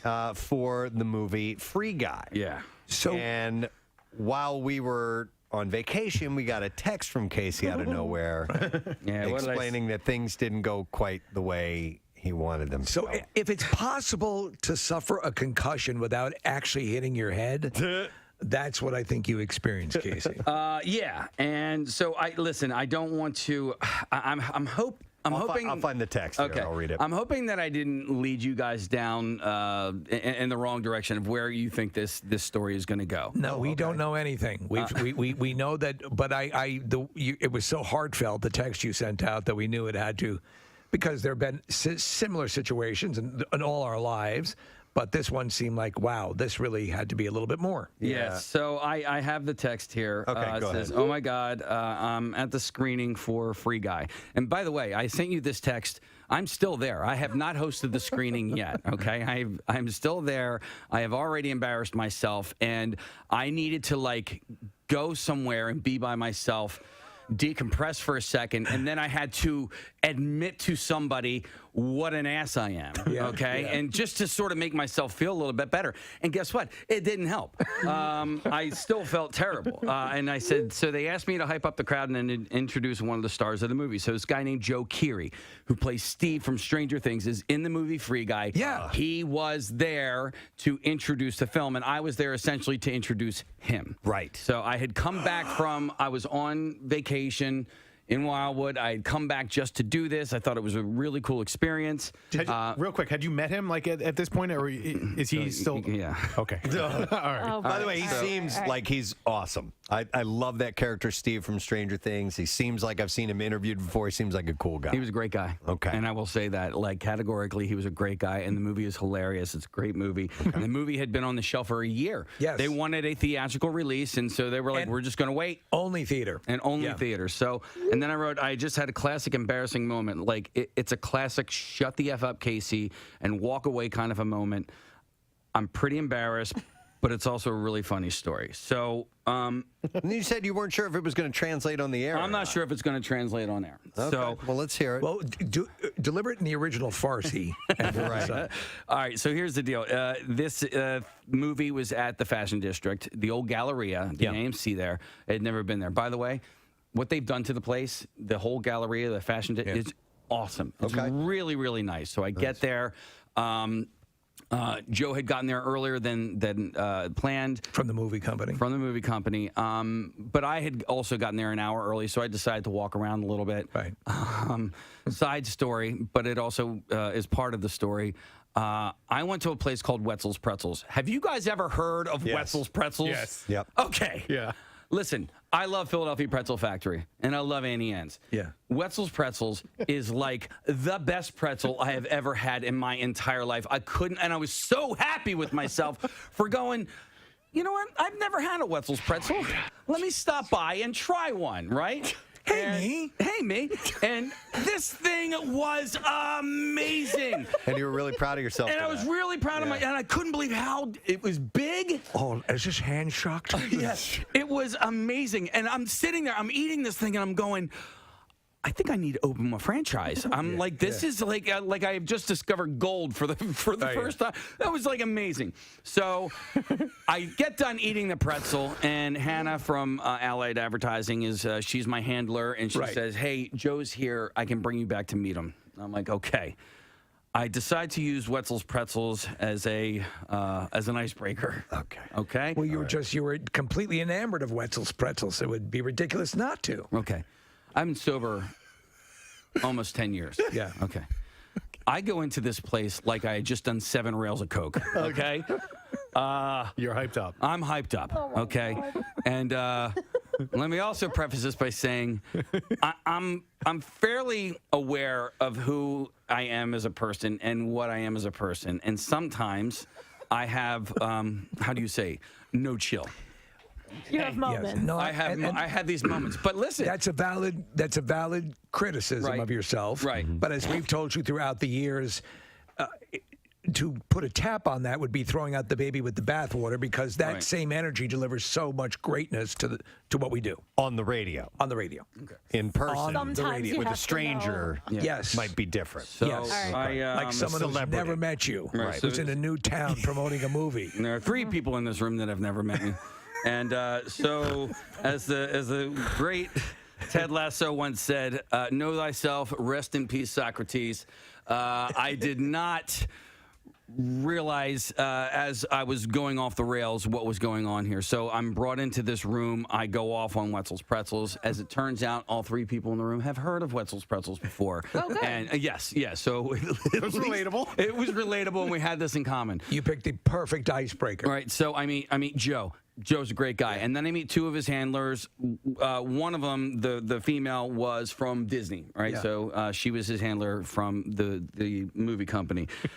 Hannah, who had brought me in and introduced me, has now left this room. We're in like this office, and I just go off the rails. That's all. Like, I was just being nice. I was being a nice guy, and I just didn't shut up for like 5 minutes straight. And That's sometimes your Caseyism. Like, you don't know when to to end it. Yeah. Is that what it was? Well, so I had 2 or 3 different times talked myself into a corner. Well, let me jump in here Yeah. also. Throughout the years, and it used to be the thing where I had asked if you realized this story was not going anywhere, and then an asteroid hit the Earth. Yes. I asked you to say, and then an asteroid hit the Earth, and we all died. Right. So there were a couple of, and listen, this is Steve from Stranger Things, and Yes.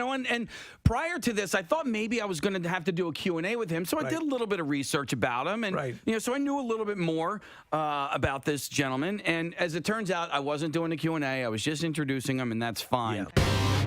WMMR. Where What's do you have it? happening? You're fingering the console. What's going on? What's over here? happening?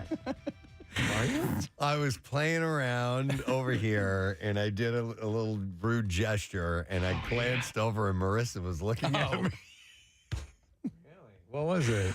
I was doing I can't explain. you were it on doing the air. the man flick. the man and in the boat flick. stimulation. Yeah. And Marissa saw that, and she kind of giggled, and then she brought up her phone and wanted a video. Oh. Yeah. Me doing that. So, and then Casey, it caught his attention Yeah. the second time. Yeah, so We played. Isn't that the Wait a cheese minute. machine? That's the pizza sauce. Yeah. From Yeah. Manco's.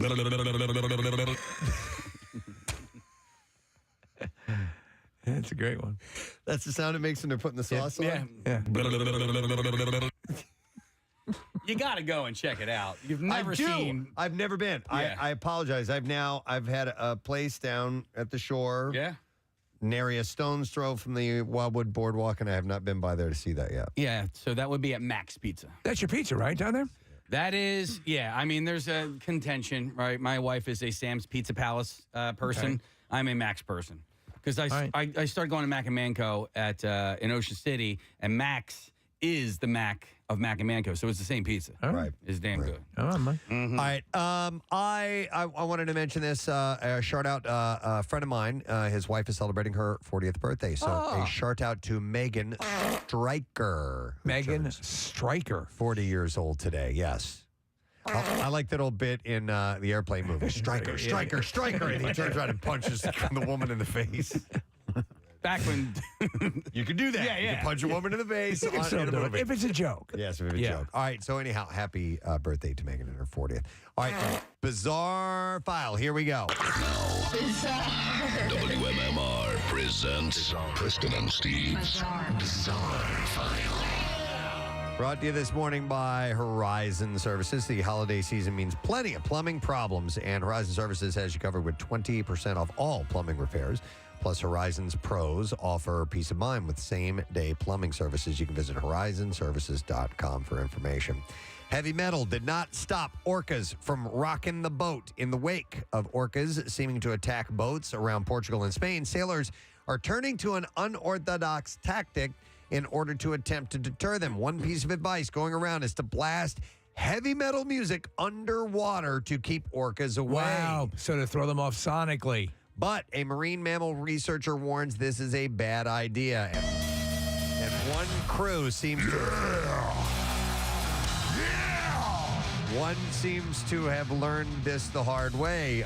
Florian Rush, who was captaining a catamaran that was crossing the Strait of Gibraltar, told the New York Times that his crew tried to use a special Metal for Orcas playlist that they hope would keep the large predators away. What would you expect to pay for that amazing record package? But that method did not work at all. The orcas went for the vessel's rudder, making it impossible to steer. All crew members were ultimately rescued, and Spanish authorities towed the catamaran back to shore. This is crazy. So this is happening primarily off Spain? Uh-huh. All right. España. I mean, orcas are already kind of metal, don't you think? They're I think dressed they in are. all black. I mean, for a little while, yeah. they were Lilith Fair. Yeah. Yeah. Using loud music as an attempt to deter may backfire and Indigo Girls. harm orcas along with other ocean life. Loud music, music loud enough to simply make orcas turn around would be so loud that it would cause pain and likely damage to their hearing, not to mention causes issues for their fellow sea creatures. Wow. They said that continuous orca attacks on boats in the region have been reported since 2020, with dozens of incidents and at least 3 boats totally sinking. There have been no reports of any people being killed in the attacks, though. Police say a woman is facing a child endangerment charge after her toddler found a gun in her purse and accidentally fired it in a southern Ohio Walmart store last week. The police said that the woman told officers who responded that the 2-year-old boy took her Taurus 9mm firearm from her purse and it went off. Here, play with mommy's purse. Police said the bullet went into the ceiling of the store, and the child was left with a minor injury into his forehead due to contact with the magazine. Is that a Walmart? It was at a Walmart. Yeah. Probably not the only time a gun was discharged. I don't think many people noticed. People said that the woman whose name wasn't released was he's back there next to the baby that's smoking. taken into custody and charged with endangering children. The boy was released to the to the care of a guardian and was taken to an urgent facility. Police in a statement said such incidents underscore the need for heightened awareness and safety measures. Police searching for a subject who, they said, stole a Miami-Dade transit bus in downtown Miami before abandoning it in the middle of traffic. Wow. The driver of the bus took a break in the area of the Stephen Clark Government Center. Investigators said the subject got into the vehicle and drove off. Police said the bus was abandoned on an Interstate 95 off-ramp across from a Whole Foods. Cameras captured the bus blocking one eastbound lane of traffic, causing some congestion in the heart of the downtown area. Detectives said that officers searched for the subject inside of the Whole Foods, but did not locate the individual, and they have no further details, like the guy has gotten away with it. It would take balls to steal a bus, a city bus, and try and get away with it. And this guy apparently did so far. I was thinking about randomly as I was falling asleep last night. The guy that stole the tank, remember that story? And Yeah. he was, like, driving down the street, and he stole it from, like, it was a National Guard depot or whatever. It was years ago. Yeah, It was made into a movie. How did that happen in the first place? Like that he was able to get the keys and work his way through military. Do you remember this story, Preston? Yeah, he stole this tank. It was actually on the front lawn of the like a National VFW Guard or something? National Guard. No kidding. No. Started it up. I think so. Let me ask you on your average city bus, like something similar to what this guy stole, are they all automatic now? Or are they? You don't see any sticks and Wow. any I guess type of thing like that anymore. But Nick had pulled up the documentary, The American Tank Rampage. Yep. San Diego neighborhood terrorized by American vet during stolen tank. That was in 1995 when that happened. I remember the other story when the guy had rigged up his bulldozer to destroy most of a town in Colorado. That guy died because he suffocated inside. Wow. He had oxygen tanks and all this stuff. He had sealed it up. He had made it like a rolling death, like the Deathmobile. Yeah, he was planning on probably not coming out. I think he died of suffocation, Nick. I'll have to look that up again. Embarrassment. Yeah, and complete embarrassment. All right, let me see what else I have here for you. How about this? This is a nice story, okay? In Houston, this happened last week. A man risked his life to pull an injured officer to safety during a gun battle on the Southwest Freeway last Saturday morning. Police said the 29-year-old officer was shot in the leg and is expected to fully recover. Chief Troy Finner is credited that one good Samaritan. John Lally was wearing a body camera, went and captured it all. The video shows bullets flying past him as he dragged the injured officer across the freeway and behind a truck. Yeah, it's amazing. Lally said he feels that he was put in the right place at the right time to save that officer. He said, I just kind of ran over there. I grabbed the guy with the other police officer. Me and him together, we grabbed him by the vest so that he wouldn't get shot again. Lally stayed with the wounded officer, trying his best to provide some comfort as they waited for paramedics to arrive. Lally can be heard saying in the video, it's just your leg, it's your leg. Do you hear me? Just squeeze my hand as tight as you have to. Don't worry, I'm here with you. Finner said in a press conference Saturday afternoon that this is a prime example of people coming together for the greater good. And he said about the guy, he goes, he has had trouble with the law enforcement in his life, but Saturday he and a few other citizens, along with other officers, when that officer went down, they pulled him out to safety, and I want to celebrate that. Apparently, the dude had been arrested a bunch of times. He'd been in jail, yeah. But I mean, he stepped up when he needed to be there. I mean, he was just helping amazing. out another person. Yeah. The police chief said the department will take the time to formally thank and acknowledge him in that. And there you go. That is what I have in the bizarre file for you this morning. That guy was named Marvin. The bulldozer guy or the tank guy? Marvin Heemeyer was the bulldozer guy, and he went by Killdozer. Killdozer was a movie, a made-for-TV movie years ago about a bulldozer, Nick, that had a meteorite that had some sort of alien intelligence in it, and it took over the bulldozer. Well, I guess It's an incredible story. they gave the nickname to this guy as well when he was, this happened in June of 2004, and he died from a self-inflicted gunshot. Do they say whether or not he had seen the movie?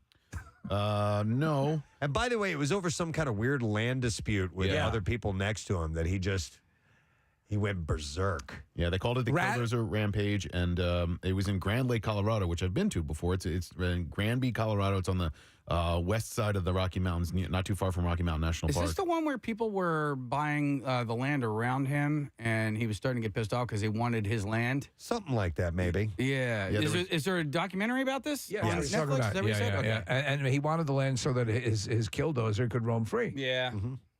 Go play killdozer. He wanted a free-range killdozer. Yeah. All right, well, I'm glad we got to all that. But I now have something else I think you will appreciate. I have a pair of tickets for the #1 rated Birds Home Tailgate. Wow. For Sunday at Live Casino before the Birds battle Buffalo. And it's a Philly Sports Trips tailgate party. And top shelf, all you can eat food and drink. E-Rock is your DJ. Hollis Thomas will be your Birds ambassador, and Philly Sports Trips as your host. You can visit phillysportstrips.com to grab your spot. If you're at least 21 years of age and you're caller number 22, we will set you up with this now. 215-263-WMMR. All you got to do is come and get it. We're going to take a break. We'll be back in just a second. Hang out. Hannah's not there. I know, like, I have to leave. I have to get out of here. Like, I am, I'm in a pretzel loop. I have overstayed my welcome. I have moved on from pretzels. I don't even know what I don't know what the bridge from pretzels to Van Wilder was. But now I'm at Van Wilder, and because Ryan Reynolds is in Van Wilder. Sure. All right. Sure. So, and I'm relaying the story. Another icebreaker. I had a really great interaction and encounter with Ryan Reynolds at the Van Wilder screening and press junket in Panama City, and I'm relaying this story, and then I just hear a knock at the door. And I'm like, okay, let me answer the door. It's Hannah from Allied Advertising. So I open the door, and she goes, hey, there's some people out here who want to have their picture taken with you. And I go, oh, okay, And I start walking out the door. I get halfway out the door, and I go... You weren't talking to me, were you? Wait, no. Oh, no. No. What? She was talking to me. Okay, all right. All right. But I kind of made a joke like, Joe, no, they want some pictures. And she goes, no, they want pictures with you, with me. I'm like, oh, okay. And I walk halfway out the door, and it dawns on me that there's nobody out there to take pictures with me. Oh my God. The girl from Disney Oh, God, essentially texted Hannah like, dude, get this guy the F out of here. Oh no. Right? Oh no. Right? And it dawns on me, and I step out the door. Oh God. And then I turn back. I go, wait a second. Oh God. I go, did you send her a text message to tell her to come and get me? Oh, no.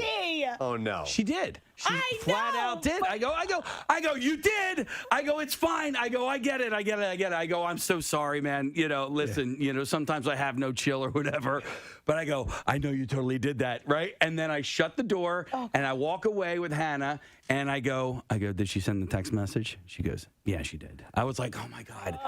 And listen, I don't care that I called her out on it. I don't. No. Like, that's If you're going to do it, you got to own it. yeah. I'm like, and you did. I don't know what the text to Hannah said. I don't know if it was like, hey, Get this guy Can you outta get this guy? I don't know if she was nice Please about get him it. to talk about pretzels again. Oh my God! But so I mean, we're closer with Hannah than them. You should really ask what I want to know what the text said. I would, you know what? I will ask her, but she confirmed that no, there was nobody out there to take pictures with me. So now I'm standing outside of this room, and there's a step and repeat background. Nobody's there to take their picture with me, and now I'm like, oh my gosh, like.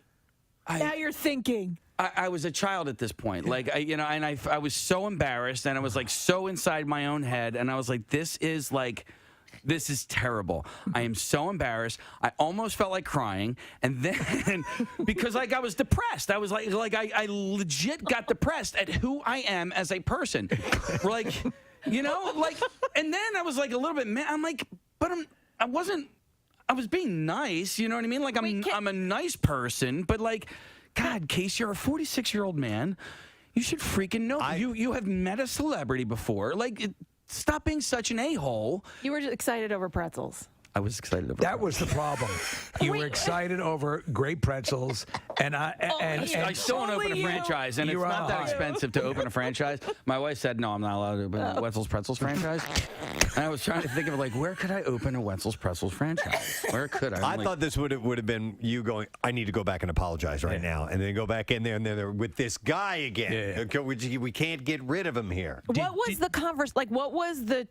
There was no conversation, right? Was it just you talking and not ending? Right. All right. So, no, I try to get people involved in said conversation. So the questions were asked, I think. Right. I'm pretty sure.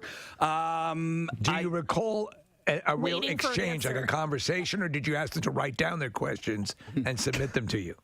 I don't know. So was there any point at which... I don't know. I'll tell you what. There were questions asked, and you didn't breathe to let them answer. I had another moment over the weekend, too, where... Well, wait.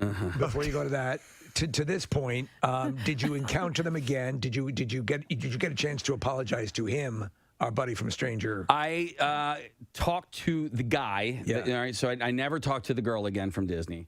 I talked to the guy. So I had gone into the theater after I had walked away and hung my head in shame for 10 to 15 minutes and texted you guys to try and make myself feel a little bit better. I was then asked to go into the theater to let people, because they collect your phones a lot of times before. So they had just gotten approval to let everybody have their phones back, and then I announced a surprise to hey, by the way, we have one of the stars here, so if you want to take a picture while he's in the theater, you can go get your cameras now. So I did that, and then I brought Joe on to the stage, and while Joe was addressing the crowd, I talked to the gentleman. I go, yo, man, I'm so sorry. I go, listen, sometimes I have no chill. And he was so cool. He goes, dude, he's like, you were fine. He's like, he's like, I want to hear the rest of the story. I'm like, this guy, you're Was lying. he but texting thank while you. he said that? No. I'm like, you're lying, but thank you so much. I appreciate it. And then how sometimes we have these events and there's the person who's in charge of making sure that the other person's okay. Yeah. I wonder if the publicist did that on Joe's behalf and he didn't care at all. there's a good chance that was the case. And Like I said, I she's wasn't just trying to put up a barrier and get out in front of a situation, because I've been at these things before, and I've been at them with you, and you're just friendly and you're you're totally fine. But every now and then, somebody gets weirded out. You're speaking the truth. 9 times out of 10, it is not the celebrity who has put these restrictions on. It is the handler. Or it could be like that scene in The Running Man where Richard Dawson, the guy who mops over his feet, and he goes, hey, you're doing a great job. And he walks in the other room. If that a-hole is working here, later on today, you're going to be mopping the floor. But is there a chance maybe we could see about getting Joe on to talk to him and just say, hey, are we okay? I'm really sorry. I'd love to talk to him. I'd love to interview him anyway. I would too. I really would love to have an opportunity to press. Well, go to the Disney rep. She was impressed. Yeah, I know. No, here's the deal. If we were to get Joe on, he's not gonna be like, yeah, dude. He's going to be very diplomatic in that. But Casey, I've had more moments in my life like that where I've walked out of a room and just felt horrible about myself for whatever way I reacted or have just presented myself, and it's a common thing, I mean, I told you guys about this. It lives in you. Yeah, it does. I told you guys about this, and I'll just call it an argument that I had in a Wawa parking lot too long ago, and I felt worse about this encounter than I did about that encounter. I really did. I felt worse about myself. And that one almost came to blows. No, it did. Yeah. It did, and I won't go into details, but I will let everybody know that I was in the wrong to begin with. But I had a very similar experience on Saturday night at the Fish concert. I was talking to a gentleman named Dave, who he was telling me about these guys that were standing behind me, and one of the guys just so happens to be a guitarist of a band that I actually just started listening to, and I was like, what? Pretzels! I'm like, oh my God, Corey Wong! Pretzels! I like pretzels! Do you like pretzels? You ever had a Wetzel's pretzel? No. So the guy's name's Corey Wong, and he's... details on how you could possibly win tickets to said Rolling Stones show. So just stick around. You'll get the info here in a moment. In the meantime, we're going to do something else. I'm not giving away tickets now. I see the phone lines lighting up. No, we are not doing that now. We are doing something totally different now. We're going to do today's lesson question, giving away a pair of tickets to see Tom Segura. Yeah. That's going to be on Friday, February 2nd at Hard Rock Hotel and Casino in Atlantic City. The question that I pose to you is, according to our stupid question, a male duck is called a drake, but according to Steve, what do you call a female duck? 215-263-WMMR. Let's see if you know the answer. So we're going all the way back to stupid question time. According to our stupid question, a male duck is called a drake.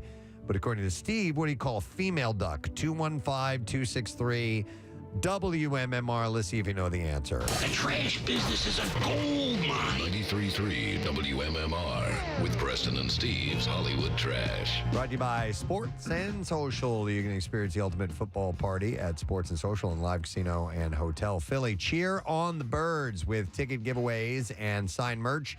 Halftime contest, Bud Light Towers, free concession snacks, and face painting, and more. Let's see what's up this morning. Steve, what do you have for Well, us? Joe Jonas showing off a new chest tattoo, which he says is a tribute to his daughters, Willa and Delphine. Apparently, Willa's nickname is Deez, and Delphine's is Nuts. Hey! Kmart, this is a true story, Kmart Australia pulling a holiday bag touting the joys of Christmas ham that it inadvertently read Merry Hamas or Hamas. The Australian chain also later apologized for their artificial citrus vitamin replacement called Not C. And finally, Chuck E. Cheese, this is sad, announcing it's getting rid of the animatronic Munch's Make-Believe Band in favor of live entertainers. The popular family chain issued a statement saying children naturally love watching frustrated singers and dancers who are reduced to performing at Chuck E. Cheese. And that's your Hollywood Trash. Let us go to the phones and see if someone does indeed know the answer to the question today. We want to find out, well, according to our stupid question, a male duck is called a drake. According to Steve, what is a female duck called? We will go to Patty and see if we can get the answer. Hi there, Patty.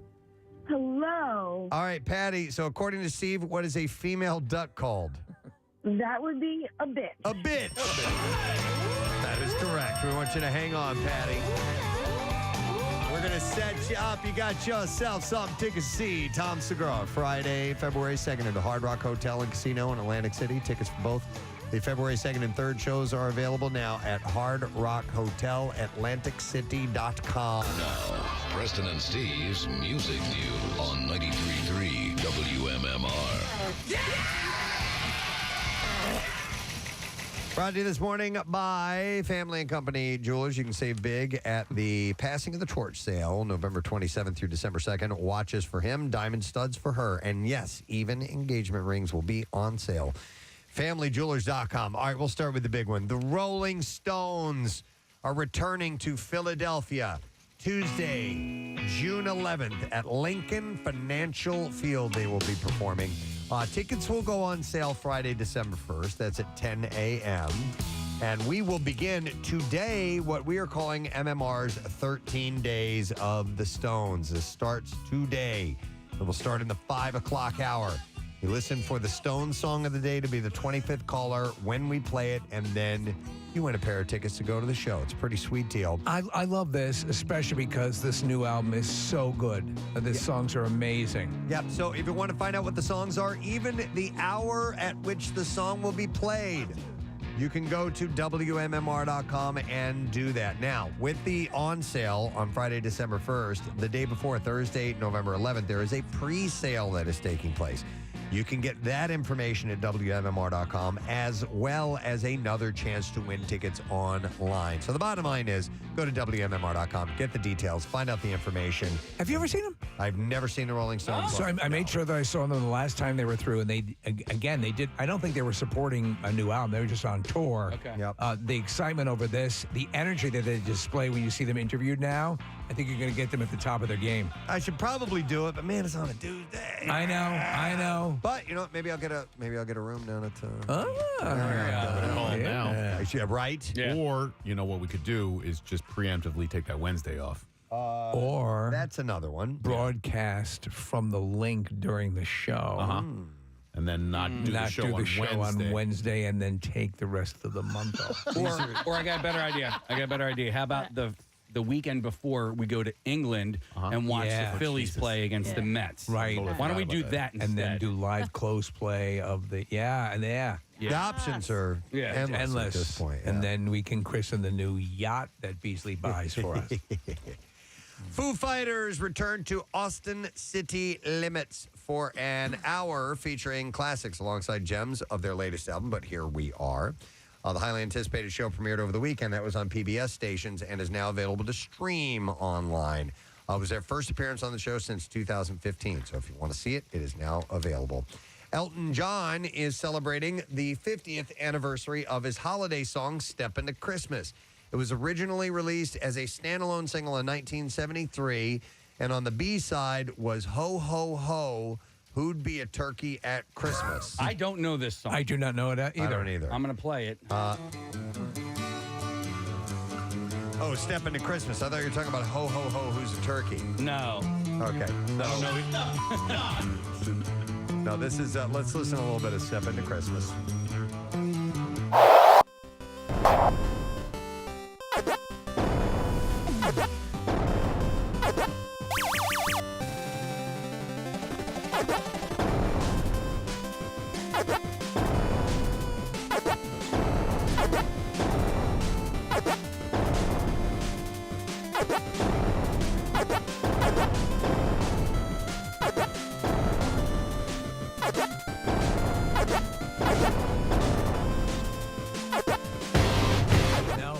The one on the flip side, I didn't even know existed. What is it again?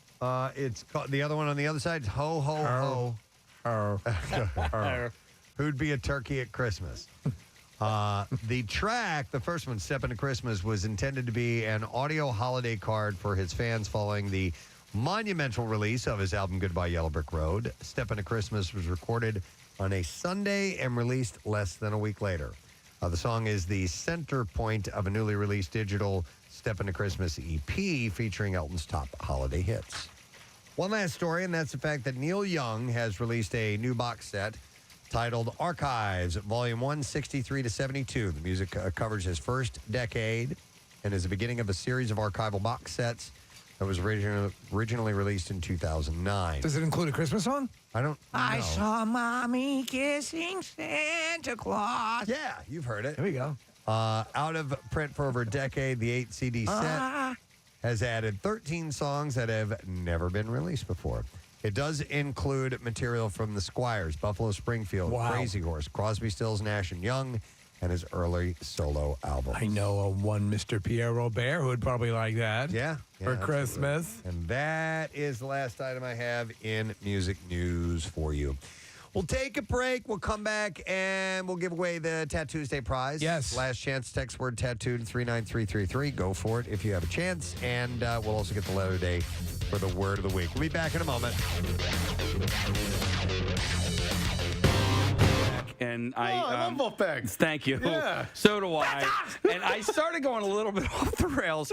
And then Dave, who introduced us, he sort of had to like qualify, hey, this guy is the producer for the #1 morning show in Philadelphia. Yeah. And that's what he says. And I'm like, oh, man. I did it again. I'm doing it again. I'm like, he's totally he's saying to this guy, this dude's not just a, although I am. Yeah.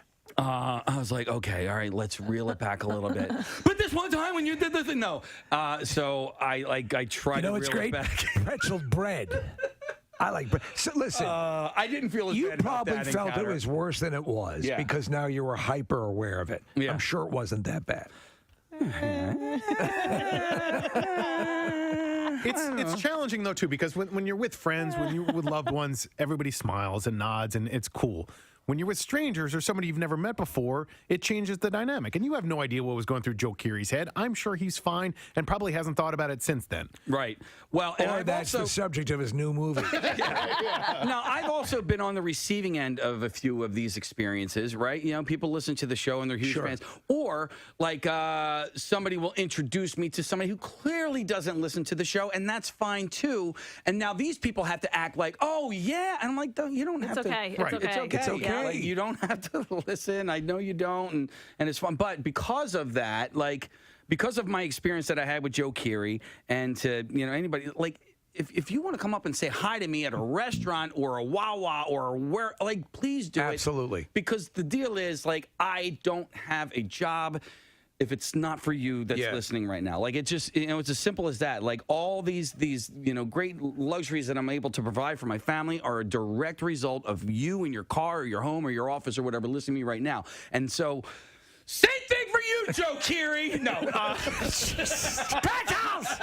Pretzels! Wouldn't it be great if you guys open up a pretzel franchise, you and Joe Keery? You know? I just want to own it by myself. Local broadcasters open up a Wetzel's Pretzels with one of the stars of Stranger Things. This is my thing. This is not Joe Keery's thing. This is my thing. And Just trying to find a bridge. no, there is no bridge. And you know what? And so at the very end of the night, an asteroid hit and we all died. Right. There you go. So the worst part of this whole story, guys, is once I got done introducing the film and I walked out of the movie theater, I went to go to Wetzel's Pretzels because I wanted to buy some more to bring home to my family. They were closed. It was closed! I was like, what did you do with all those extra pretzels that were in the display case? When was the last time? When was the last time you remember an all-night pretzel place? It wasn't that late. It wasn't even 8 o'clock. Was it as quickly when they introduced you to Joe? Was it as quickly? Hey, man, how you doing? Hey, have you ever had Wetzel's Pretzels before? Was it that quick? It was pretty close. Yeah, It was pretty damn close. That I mean, I think I've seen you do that before. Yeah. I've seen you do that type of thing where it's like, and I know what you're doing. You're just looking to have a normal conversation. It's an with someone, icebreaker. You're gonna charm them. All right. Well, anyhow, we have to take a break, I think, right? No, we do. As a matter of fact, because otherwise I would go to these calls, but we have to. No, we got to take a break. The regional manager, Wetzel's Pretzels, is on. Santa's got to go. He's Pretzels got to go. The Northeast region and wants to talk to you about franchise opportunities. Listen, the closest one here is at the Fashion District. I already checked, and like they're in like North Jersey, but that's the only one that is around here. All right. So I can't believe the winner in all of this is Wetzel's Pretzels. Right, big time. You know? You kidding me? And you got to swing this bigger for me. All right. Yes, slower too. A slower cadence. 1, 2, 1, 2, 1, 2, 1. Yeah. Oh! You got 2! Yeah! And he's getting prepared again. He's like a panther waiting to pounce. He jumps in. 2, 3, 3. Ah! 3! And he's doing the Irish jig. All right. Casey's spying his time. He's in. 1, 2, 3, 4, 5.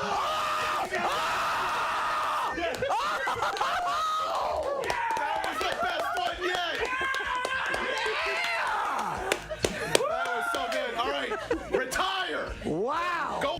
That's how people die in this sport. All right, here we go. 1, 2, 3, 4, 5, 6, 7, 8.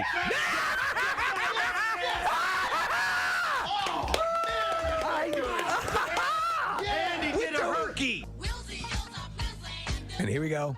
This is where it all comes together. All those years of yoga. 2, 3. Yes! Yes! I'd give that 4. I'd give that 4. Yeah. Squirrels have been laying down flat on their stomachs with their legs stretched out behind them and in front of them. Apparently, this slows them to a complete stop in the soaring temperatures. And though these small mammals might look like they're in stealth mode, it turns out they're trying to cool off. And Steve, it's called splooting. Splooting. Yes, squirrels have been splooting all over Texas. Oh, yeah. And an expert said it's... You're going to be my regular Saturday night thing, baby. He's going to sploot. Oh, yeah. I'm going to sploot. I'm going to sploot. Ladies and gentlemen, John Dornbach is joining us. Good day, John. Rockstar, thanks for having me. No problem, man. Anytime, bud. So, dude, it's how long since you've been and performed Magic live? Has there been a pause on that, or we know you haven't been in the area performing in a little while? Yeah, it's been about a year and a half, right? So we're just getting up and going and excited to do so. I have to ask you because I mentioned this to Casey. I watched the series Hacks with Gene Smart, which I thought was very funny. You appear in that, correct? That's you as the magician in one scene, correct? Yeah, it was one of those things where HBO called and they're like, "Hey, HBO Max," and the director's like, "Hey, we need a magician. Gene Smart's this comedian, and will you play yourself?" And I was like, "Wait a minute. So what you're telling me is you want me to be on an HBO Max HBO show as myself?" Yeah, I think I can make that happen. Right. No, it was a cool scene because there was a big party and she's at this palatial estate, and Caitlin Olsen was there as well. And but that was, you had to be shooting that during COVID restrictions and stuff like that, right? Was there a whole bunch of, I mean, the party seemed packed, but I'm sure they took extra precautions. Oh yeah, I mean, look, it's the insurance companies, right? So a ton of precaution. It's funny because it's like 6 seconds, right? It was like 5 days, you know what I mean? But it's like you get 6 seconds. What was really, really cool is when I used to play for the Bills, Chris McDonald, who's an actor in a ton of stuff. I love his stuff. He was Shooter McGavin. And he's great. He's from upstate New York, so he would go to a lot of games. So him and I would hang out like way back in the day. And so when I sat next to him, I was like, "Hey, Chris." He's like, "Hey, what's going on?" I'm Chris. I'm like, "Dude, Dornbos, long snapper, Bills." He was like, "Oh my God!" It's kind of we got to hang out for a few days, and he's such a nice guy. He seems like a great dude. Well, your beard is more pronounced right now, so maybe that was part of it too. Well, it's called children. The grays are coming in. Giving it a good shadow, How many kids do you have now? Yeah, one. I should have said child. Oh, okay. But a split personality. Yeah. But my wife takes care of me too, so she has children. Yeah, she's got two. Hey, John, when you're putting together your act, your show, and I haven't seen, you've performed for us many times here in the studio, but I've never gone to your act.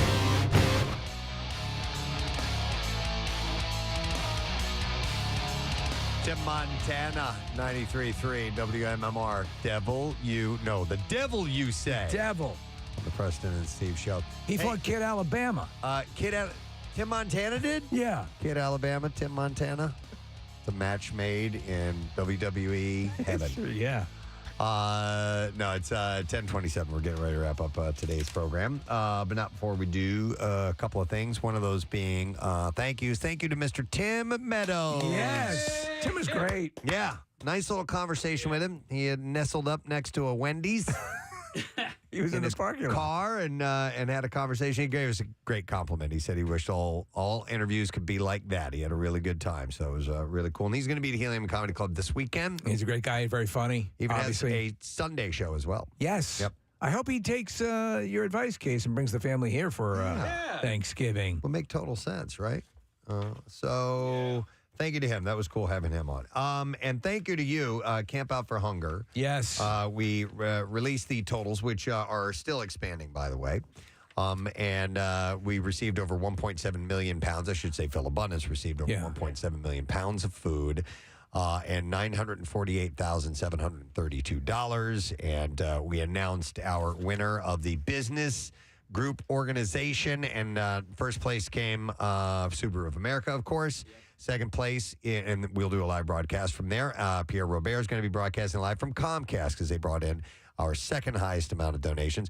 Our third place was Campbell's Chunky Soup. Awesome. And they get a $20,000 ad schedule on MMR. And our new random drawing prize amongst all Business Challenge participants with an in-studio visit here to the Preston and Steve Show went to C.J. Watson Electrical. We'll look forward to seeing them here. Yeah. Absolutely. It was exciting stuff. And happy to pass along that information. So we did that very thing. Pierre is indeed here. Hey, man, how you doing? Hey, kids. Not only do you have great news on the camp out and the numbers, but the Stones. Yeah, man. Unbelievable. Unbelievable. Do you have any idea how many times you've seen them? Because I know it's a few.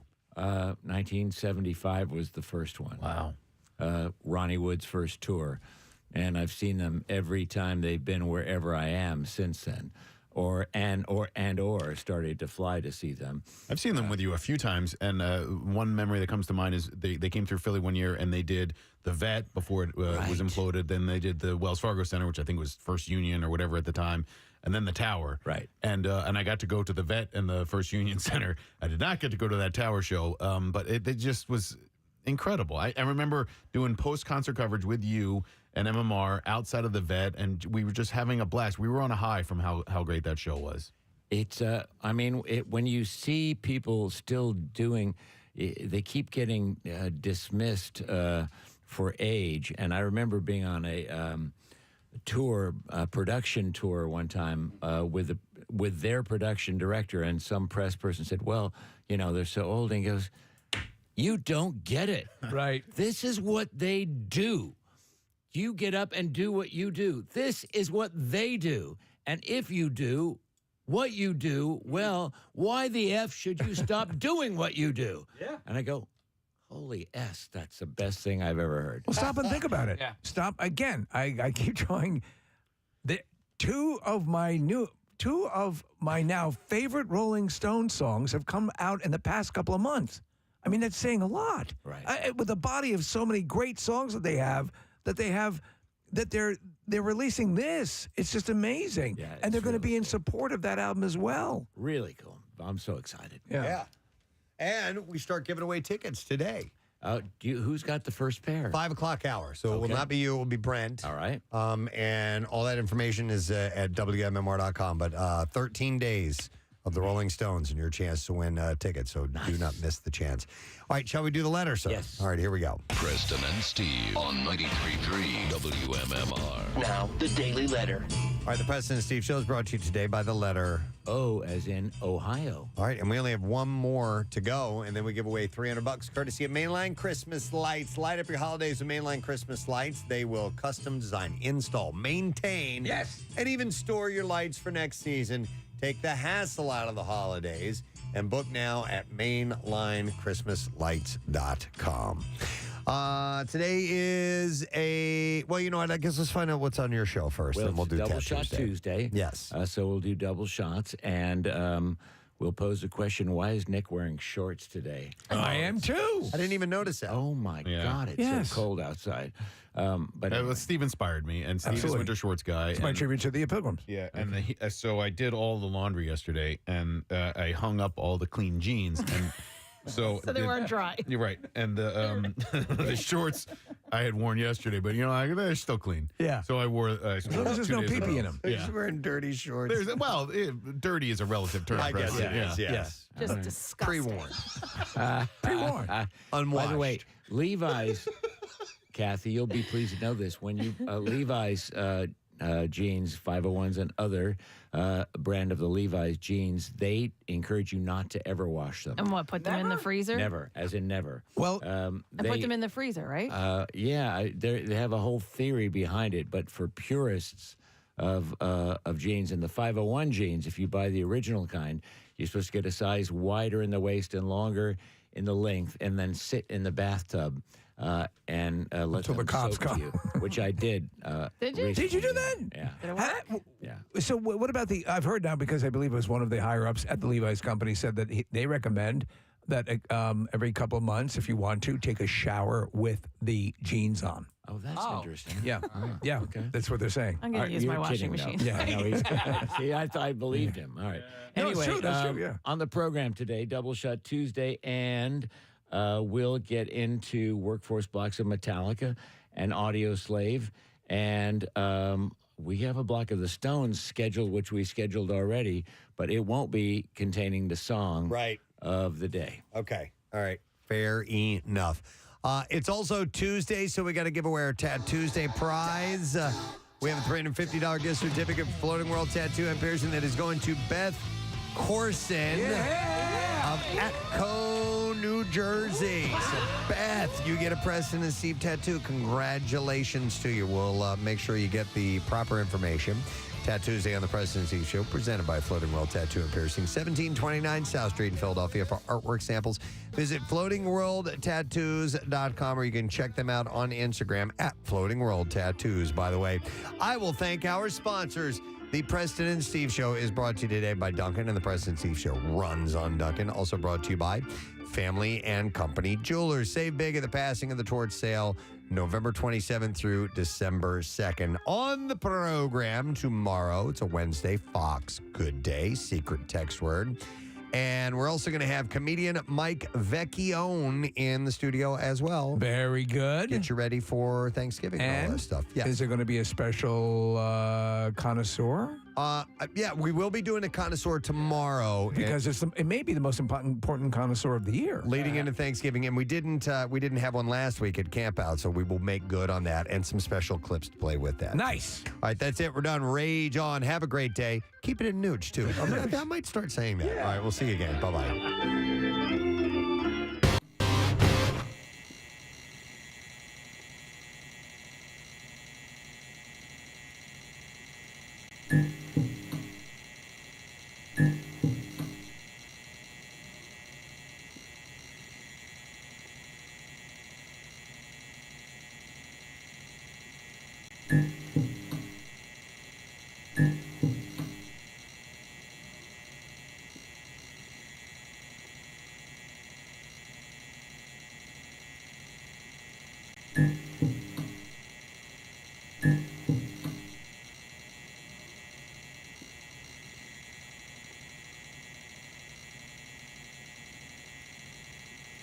Mm-hmm.